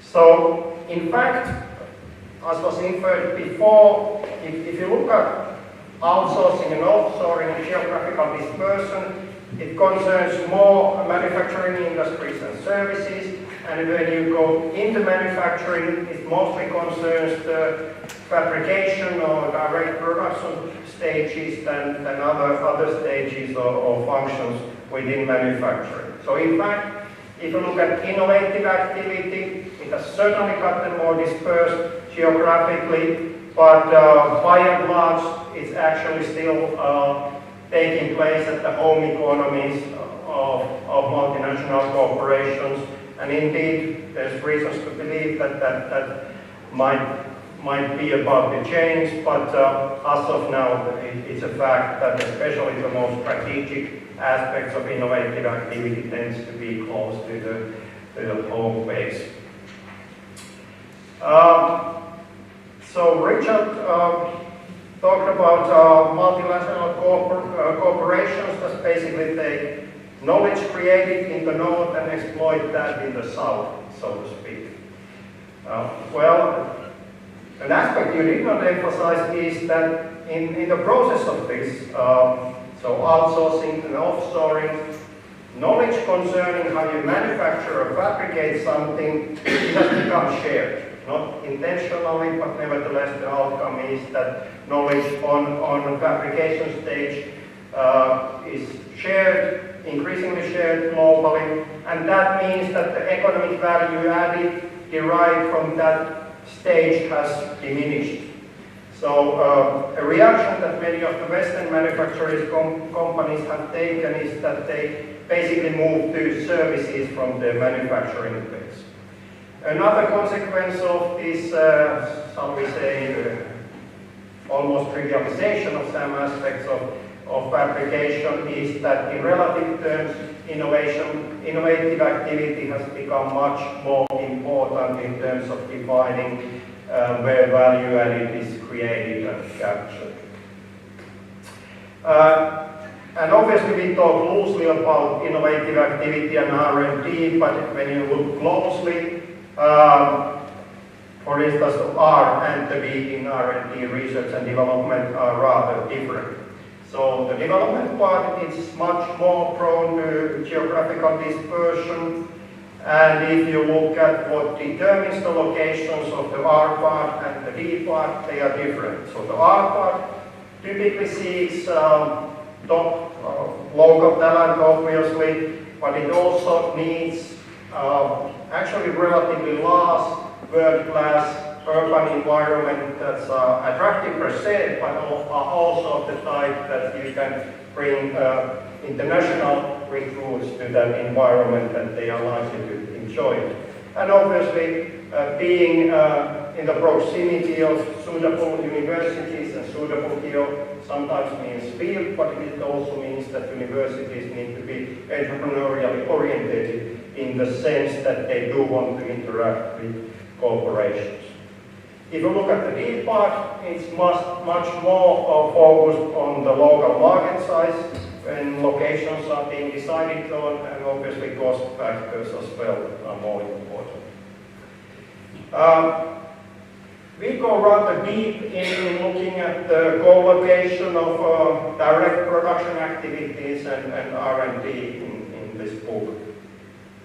And in fact, what we find that sometimes we have skin-tight coupling and then complete irrelevance of co-location even within the same narrowly defined industries. So generalizing on the tendencies of co-location is certainly a dangerous business, but what seems to be true on average is that despite fears in many countries, home R&D per se does not seem to follow production to the offshore location, although you can certainly find examples of that. Was as a rule, that's not the case.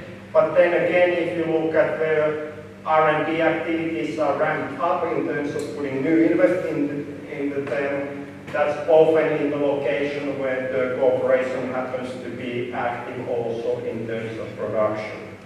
So at the end, you sort of have the same concern of R&D following production, although it's not always through the most obvious route.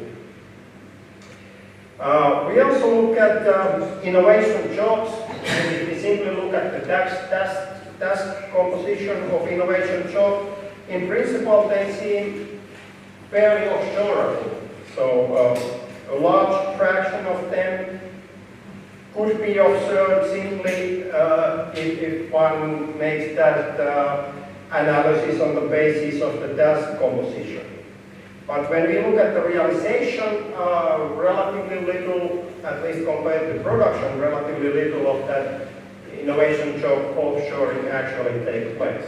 Now, why is that? Well, in the case of Finland and Sweden, three things seem to be apparent. And one of them is that in these jobs, Finland and Sweden are actually not so high cost locations. I mean, cost may be higher, but especially compared to geographies in the world where you find similar overall conditions, we are not such high cost geographies. And in many industries in Finland, you have very vibrant local ecosystems, and what that means in practice, if you are located in these geographies, your people and teams working in innovative activity are going to be more productive since they get good interaction and inputs from their immediate environment. And last but not least, it's definitely true that in Finland and Sweden, corporations have much better chance in protecting their corporate knowledge and holding on to their trade secrets as compared to places like China, definitely, but even to many locations, for instance, in the United States.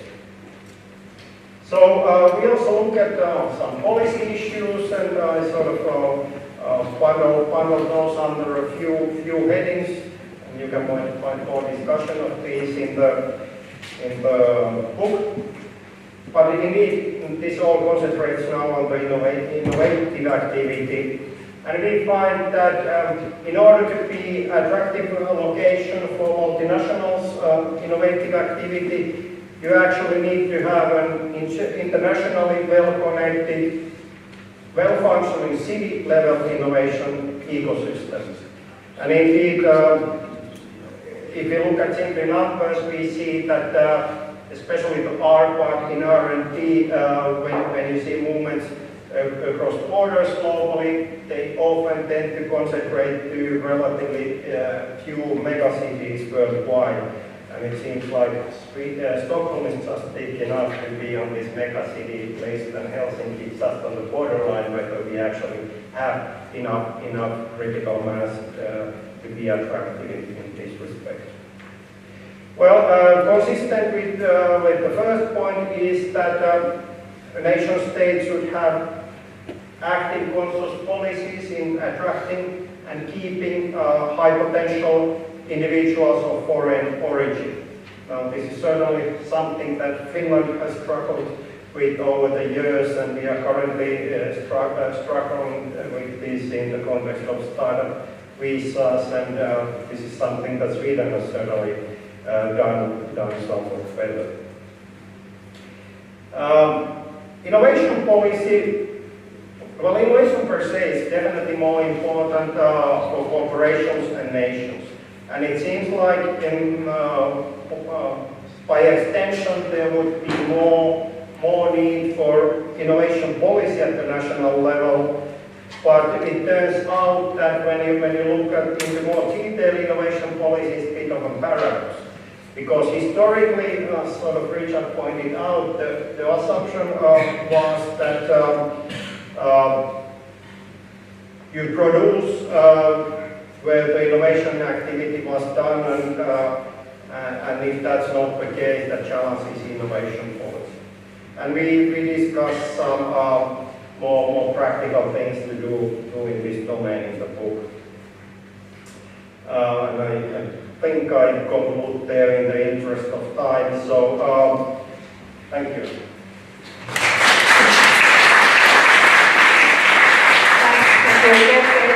Now, ladies and gentlemen, it's time to start talking. So, we are a little bit behind our schedule, so I'll ask our panelists, please come up here and put on the microphones. And after that, I will give the microphone to you, in case you have some remarks or questions about Finland, about globalization, or about anything that comes to your mind. But first, let me introduce to you a couple of new faces here. We have Elina Björklund, CEO of Reima. Welcome. Thank you. Reima is a Finnish children's outerwear brand, very well known in Finland actually. And welcome also Professor Hans Löf from KTH, Royal Institute of Technology in Stockholm. Welcome again our keynote speaker, Professor Baldwin, and the panel discussion will be chaired by our very own Vesa Vihriälä. Please. Thank you, Tim. So, as you said, we are looking behind our schedule, and we have to be very brief in our interventions. We will proceed in such a way that I give first floor to Elina, because she has a rather different point of view as a corporate leader in a business which is very competitive globally. Nevertheless, it seems that they have succeeded pretty well. So I would ask you first to comment the opportunities and challenges that we have seen here of current state of globalization for companies like yours. And then following that, Hans Löf will provide his points of view. I suppose they will be a bit Swedish points of view on the globalization issue, outsourcing issue. We were part of the team that put together the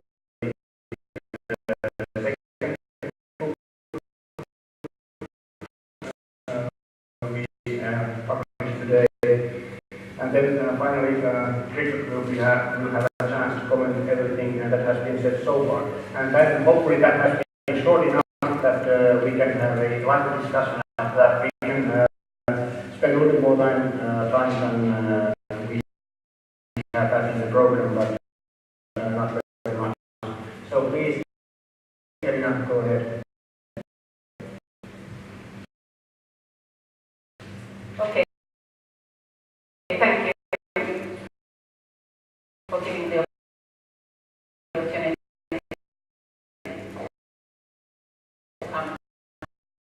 Talk here. So,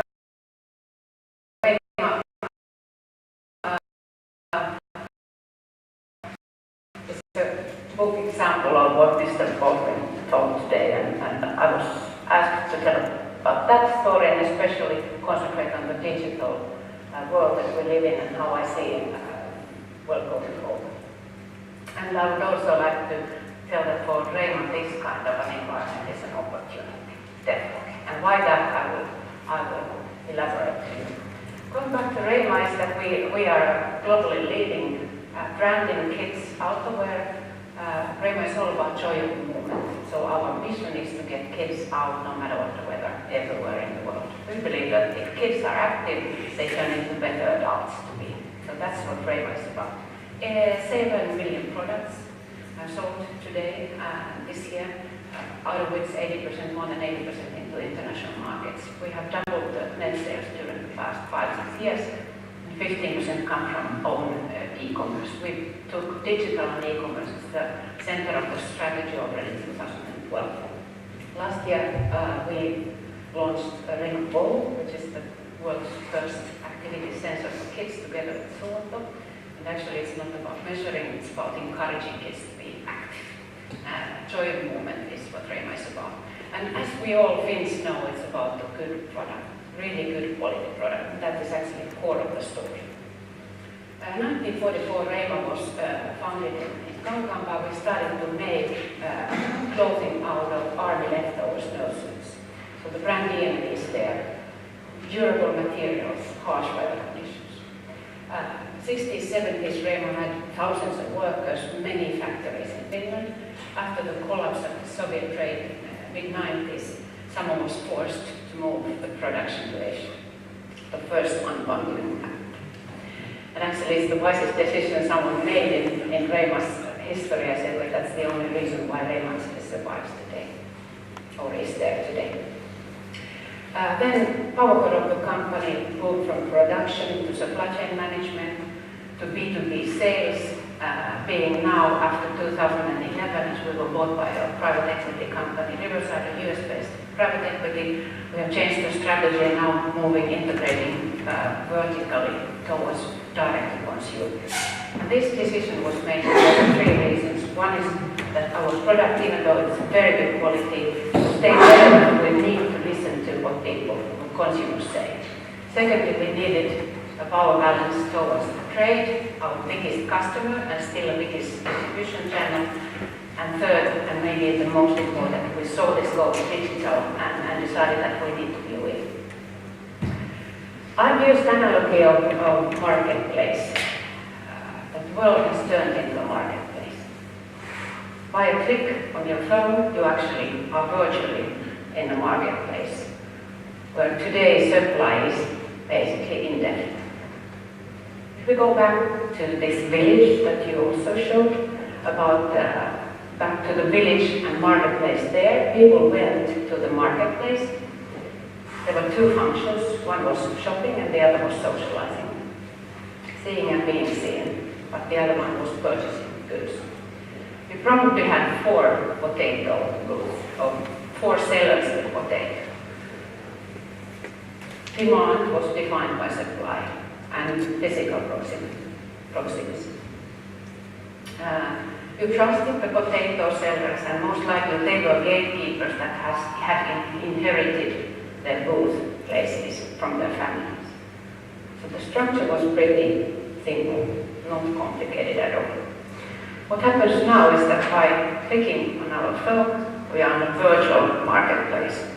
But basically, there are hundreds, if not thousands of millions, potato sellers next to each other with exactly the same product. And we all know as supply curve shifts, what happens to price goes down. And this is one of the trends that is ongoing in consumer goods and will continue. It will be about scale, big part of the consumer goods. And this is about the commodity part. And what has in essence happened is that a big chunk of value has been transferred from companies to consumers. And the power has been transferred from companies to consumers. Now they decide what they do. So actually, demand defines supply. Totally different way. And what is interesting here, why this is a good environment for Reima, when we talk about scale, is that thank God there are consumers who don't want to eat commodities every day. We go back to this potato example and the old village with 4 potato sellers. One sells for 3, one for 4, one for 5, one for 6 euros. There is this commodity, and you go into this old marketplace with the 4 potato sellers. So who do you go to? You see them next to each other. Many of us would go to 3 euros, the price. But as consumers have the power now to decide, they have different needs and different behaviors. This is what we need to understand as a company. There will always be the one who is willing to pay €1 more for the organic potato, which hopefully tastes better than the commodity.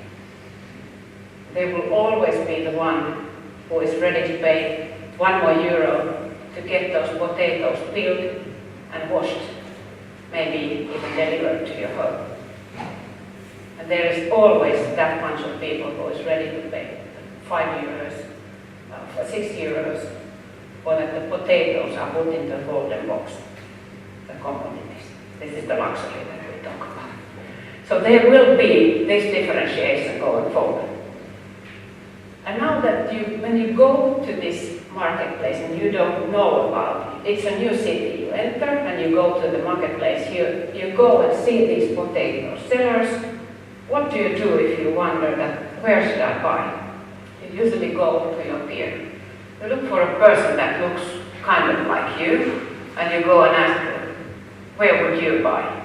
And maybe Richard would recommend me to buy, not the golden box, but maybe the organic one, let's say so. So I trust you, instead of trusting the gatekeepers that used to be there in the old world, the potato sellers. They start to trust each other. And what happens in today's world, now we go back to the virtual marketplace that platform companies like Amazon and Google, Alibaba are offering us. We are all on that marketplace, can see the full transparency, we can see the supply, all the supply, everything is transparent. So there is place for these organic differentiators. It is not a big market, but there is a place. There is place for these who bundle services into the products and the ones who wrap it into golden paper and get a bigger money for that. But what is interesting is that in this marketplace, the recommendation is also transparent and real. If you go to Amazon and today type in children's jacket, you get thousands of them. But how do you filter them? Most of the people filter them according to recommendations. So actually we go back to the roots of substance and real knowledge. There is a place for a real good product in this world. And this is interesting for companies like Raymond, who really has a good product, just to get it seeded out to this place. But on the other hand, what is happening in the market is that then we have the big bulk, which is the commodity potato. That will be like 80% of the market. Then we have these differentiators who put in services, organic or golden paper. What happens in the middle? There will be a big hole in the middle. If you have a mediocre product or medium price, there is no life. So there will be very cheap, very big volume, good enough products, and then good ones at the top. And this is where we live in consumer goods. And my question actually to the panel is also that could this happen in the labor markets? That you have the commodity, people, or jobs. Let's talk about jobs. You have the premium ones. A premium product is about that you have to prove your technical superiority all the time. And then you have the luxury, which is not about pricing, because everyone wants some people, no matter what the price, Zlatan or whatever football players. And what happens when the power goes to consumers? So in this case, employees, most likely the talented ones, the premium ones, who go around in the virtual world and they can choose. Your slide said that it could be your job, but for us as a company, no matter what corporate company or brand I have, it could be my employees going to the other company. Or for countries, no matter what country you have or country brand you have, it could be your citizens choosing something else. So this is my penny to the discussion about the digitalization. Thank you. Thank you, Irina. There was a question the two of you. So Hans, why don't you start and then we go to Philip. Thank you very much. Thank you for the possibility to collaborate with the Finnish data using comparing Sweden and Finland and see all the interesting similarities and dissimilarities. I will go back to that in a while. But first, I will try to respond to your highly interesting question. This is exactly what's happening in the labor market. Has been happening for the last 20 years. So there's an increasing demand on skilled labor, and there's increasing demand of civil service jobs. But the middle people are disappearing. So this is happening in the US, it's happening in the US, I guess it also will happen in China. So the mediocre products and mediocre prices is exactly what already happens on the labor market. So it was highly interesting to see your management perspective on the same issue. I will take the opportunity first to say a few words. First of all, a comment to the very excellent presentation by Richard. It's about thinking correct about the future. It's the big challenges. I would say that as a researcher, thinking correct about the history is even a tough challenges. But I was missing something in your presentation, and it is the challenge in the future that is related to climate change. Because everything that we have learned about trade, globalization might also be challenged by what's been happening in Pakistan, where we can see that the quality of water is poor already, so perhaps 50 million people have to move. In Bangladesh, part of China, and other places. So that's my question to you. But before that, I would say that Sweden and Finland are so similar in my respect. Our two countries were among the poorest countries in Europe in the end of the 19th century and has been growing. So Sweden and Finland was the fastest productivity growth between 1880 to 1990s. Finland a bit higher than Sweden, but two countries went from very poor situation to very rich. And Sweden reached its peak in 1993, where we were the third richest country per capita in the world. And this is, we have never reached this position, and then we went down. But what happened, the one reason in Sweden why our journey was that we had a lot of big companies like Volvo, Scania, Saab-Scania, Astra, Saab, Electrolux, Pharmacia, SKF, Ericsson. Most of them have disappeared or left Sweden. Volvo is now a Chinese company. Ericsson is struggling, have more similar problem as Nokia. AstraZeneca is in Delaware, mostly in the United States. Saab closed down its factory a couple of years ago, and so on. And Sweden had also a very deep economic crisis in the beginning of the 90s. And similar to Finland, we are the service industry.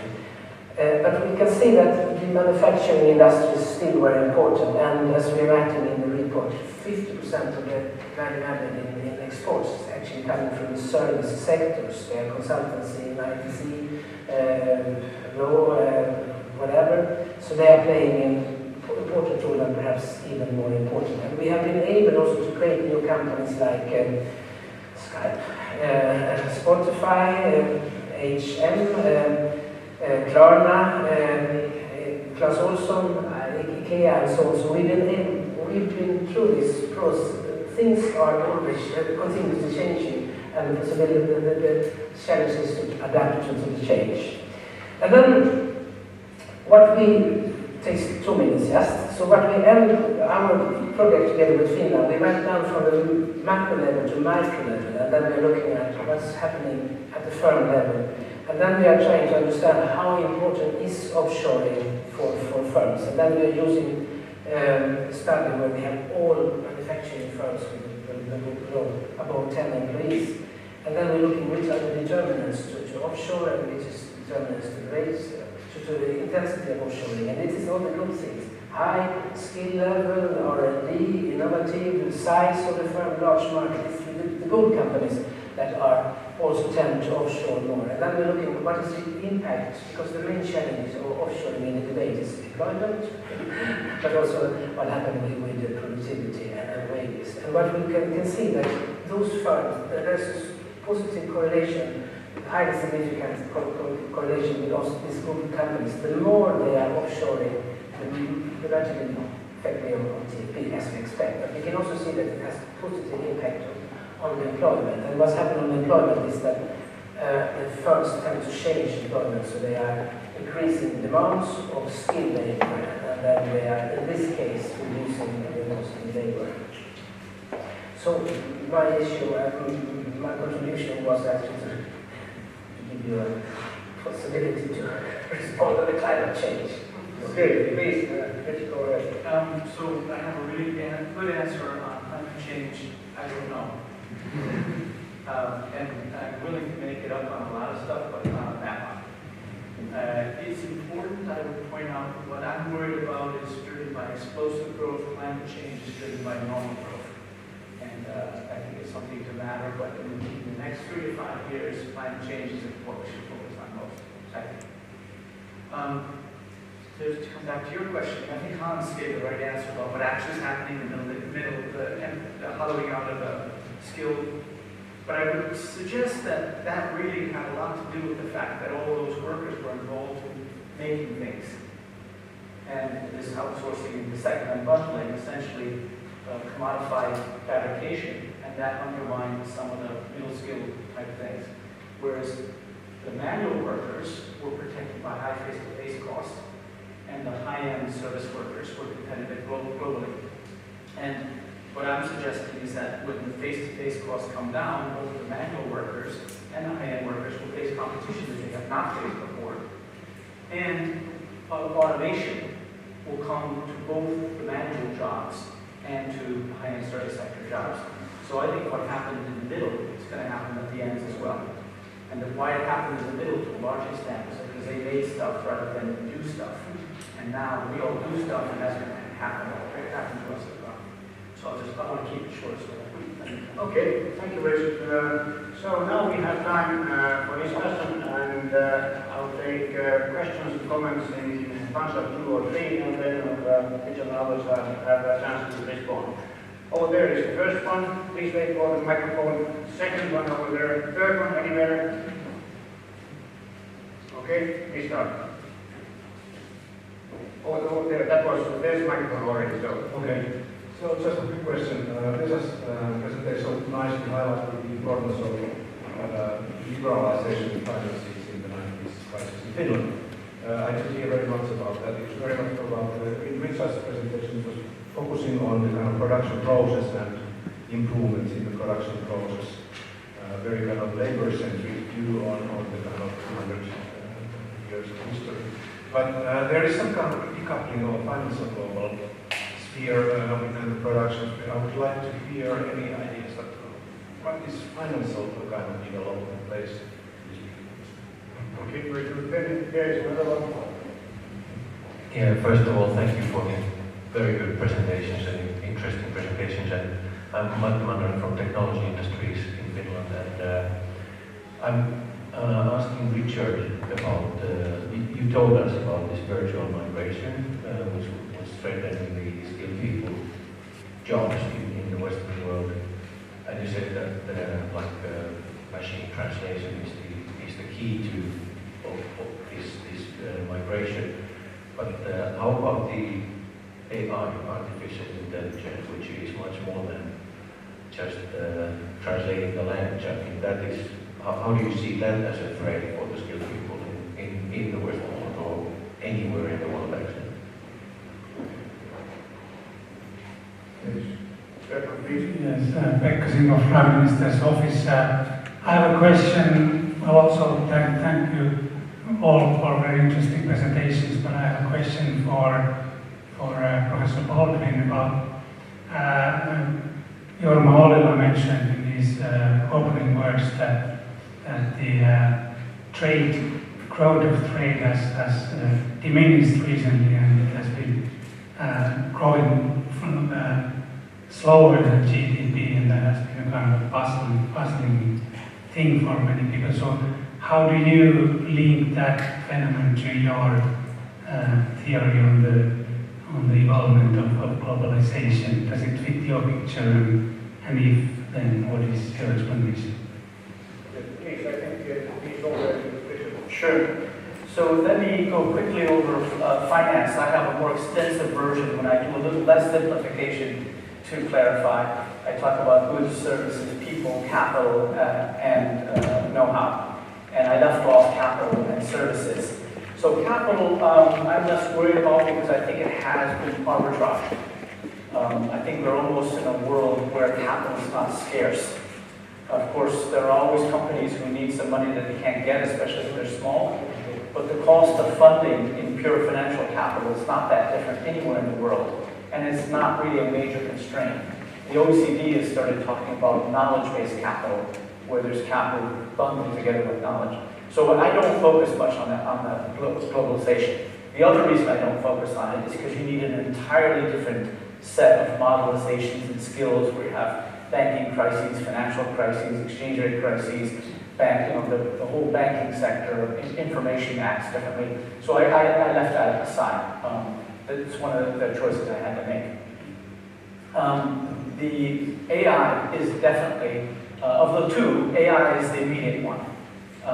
The implementation of AI to replace service sector jobs is going on right now. If you've never heard of it, look up robotic process automation. One of the leading companies is Blue Prism. It's now worth almost $1 billion, hasn't yet gone public yet. But what it essentially does is like a computer as a player piano. So a lot of workers are involved in a knowledge assembly line where they open up emails or websites, they take information, they put it here, combine it with other information, and then you move it down the line. And this robotic process automation is a super program that runs the programs that they are using in exactly the way they're doing it. So it takes over what they're doing, and you can replace lots of workers doing these jobs. That's happening. It hasn't caught on, but it's happening. So that's the really big threat. But if I had more time on AI, what I'd like to point out is that it's not really artificial intelligence. It's almost intelligent. If you read carefully what's going on, especially the machine learning translation, is it's pattern recognition. It's database pattern recognition, nothing more, nothing less. So if you have a very large data set where the issues are well defined and the outcomes are well defined, this thing is going to replace those chores very fast in the next few years. If you're doing something that doesn't have this big data set in it, it will take much longer, and there's no such thing as general intelligence now. So just to give you one of my favorite examples, this AlphaGo computer that Google bought that beat the world's best Go champion, which is a game which is several orders of complexity beyond chess, and it beat the best world's player. And the designer of that was asked if the board was 30 by 30 instead of 29 by 29, what would have happened? And he said it would have been completely lost. It would be completely wiped out even by reasonably small players. So this is not an intelligent machine, but it started with 75 million board positions, divided itself in two, and played it to the end for 6 months, thereby doing 6 lifetimes worth of experience in 6 months, and found the patterns. So you have to think hard about what AI can and can't do. And I think that's really the way forward if you're preparing policy or your children, is to figure out what AI can do and make sure you're not competing with that. And even better yet, maybe find a way that you can leverage it into helping something. So thank you for asking that question. The title of the next book is The Globotics Revolution. Because I think globalization and robotics are driven by the same digital laws. They are happening at the same fast. And almost everybody's talking about AI, not remote intelligence. So I think we need to talk about AI and RI. So thank you for that ability to plug. There's one more. Oh, one more. So the slowdown. So the way I think about that is very much like the Kuznets cycles in the 19th century. So there was another big example where globalization led to a movement of the sources of comparative advantage rather than allowing exploitation. And that was the big migration from Europe, where there was too many farmers and too little farmland, to the Americas where there was too much farmland and enough farmers. And Simon Kuhn, a famous American economist, studied this and found that there was 20 to 30 year waves where they would build railroads which would turn desert into farmland. Farmers would come, they grow too much, the commodity would crash, and the whole thing would go down. For a few years, it was in recession, and then they started building the railroads again. And I think what we've seen in the first wave of offshoring and outsourcing is it got overbuilt, and we see a temporary collapse now. But when you ask yourself, is it over? Think about globalization as arbitrage, and ask yourself, are the know-how to labor ratios anywhere near equal around the world? And the answer is no. And as long as the answer is no, and the pipeline is open, the arbitrage will continue. I just think we got overbuilt and there was a crash. Also, we did the super easy stuff. The low-hanging fruit is gone. China was such an obvious thing. So that's my answer. Thank you, Richard. I think we have time for one more round. There is Pekka over there. My name is Pekka. Thank you for insightful and invigorating talks. Now combining these two, so combining Professor Ulven's view on the waves and what is in ETLA, and then the development of two nation states, Sweden and Finland. What comes to the intersection? So what is the role of nation state going forwards? What are the public-private partnership forms?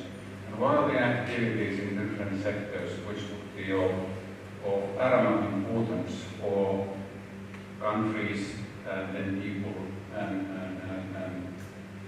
different companies in those countries to really take the most out of these very interesting times in the West?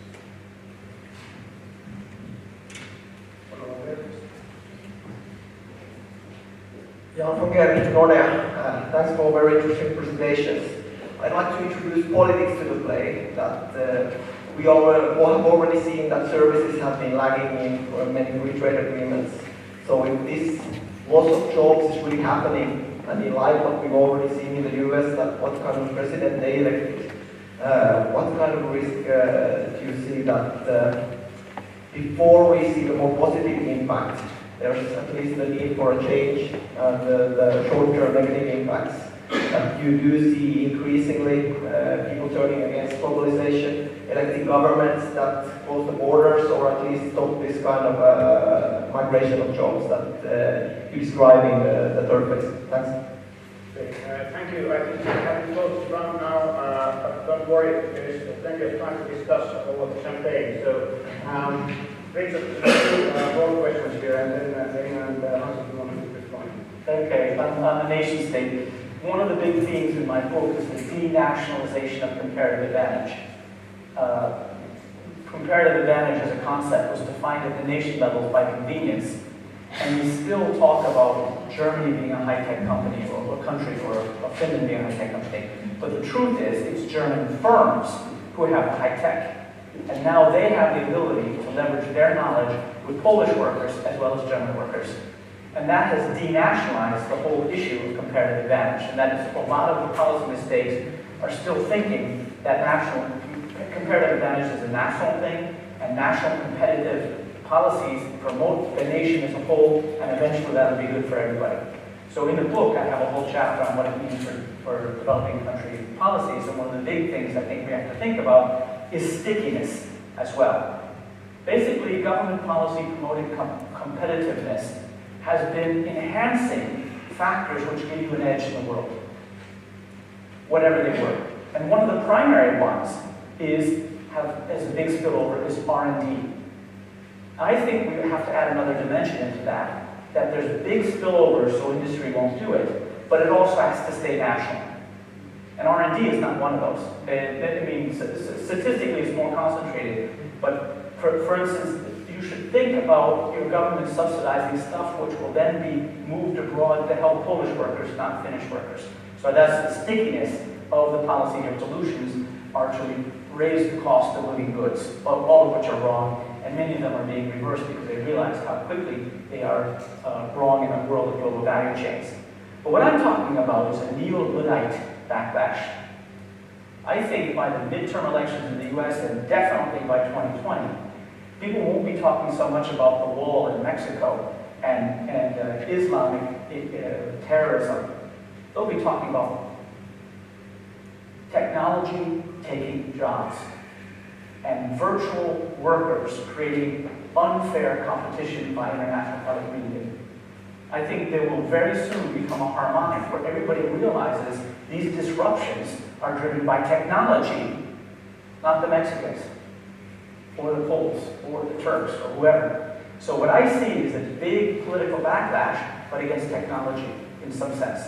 And you can just imagine, by the way, it wouldn't have been the first time in history, but you could just imagine the rhetoric of wage competition, or white-collar robots taking jobs but not paying welfare benefits.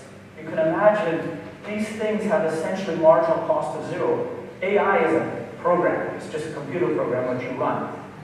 And that has essentially wages of zero, and on top of this, doing benefit competition.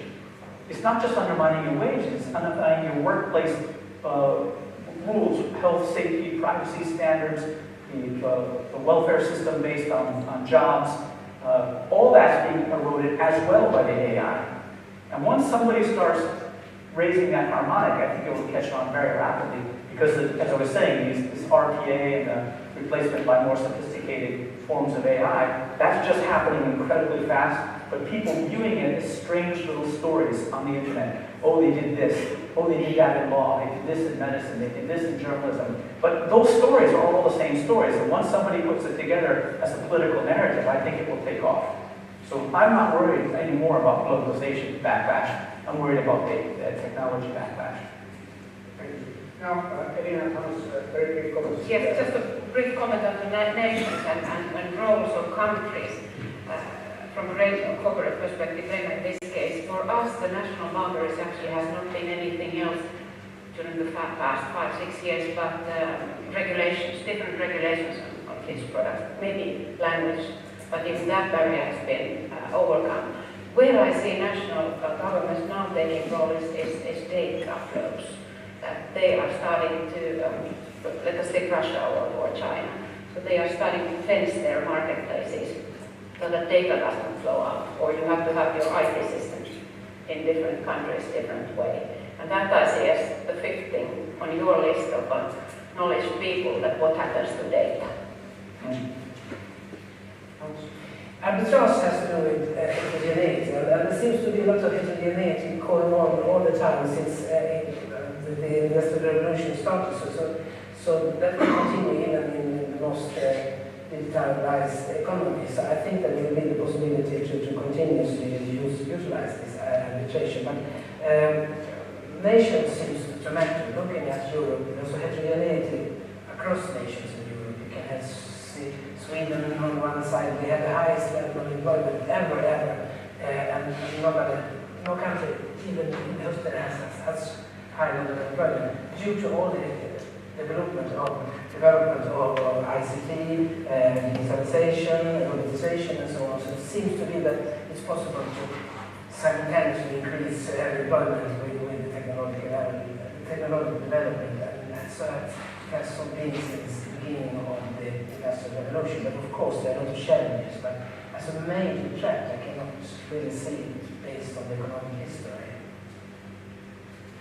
Okay, thank you very much. We end with this positive note that even though Richard painting sort of very dangerous picture here, based on AI and everything, sort of very dramatic things, Hans just said that in the past, it never has happened, this problem with sort of end of the earth. It hasn't happened in the past, so it's not going to happen in a week or two or maybe a year. Anyway, we will stop here. Thank you very much. Thank you, Richard, in particular. Thank you, Elina. Thank you, Hans. Thank you, Petri, and thank you to everybody here who participated. We can now continue our discussion in the lobby. There is some refreshment for us. So. And yes, there are some bubbles waiting for you. So thank you all for participating in this seminar. Thank you.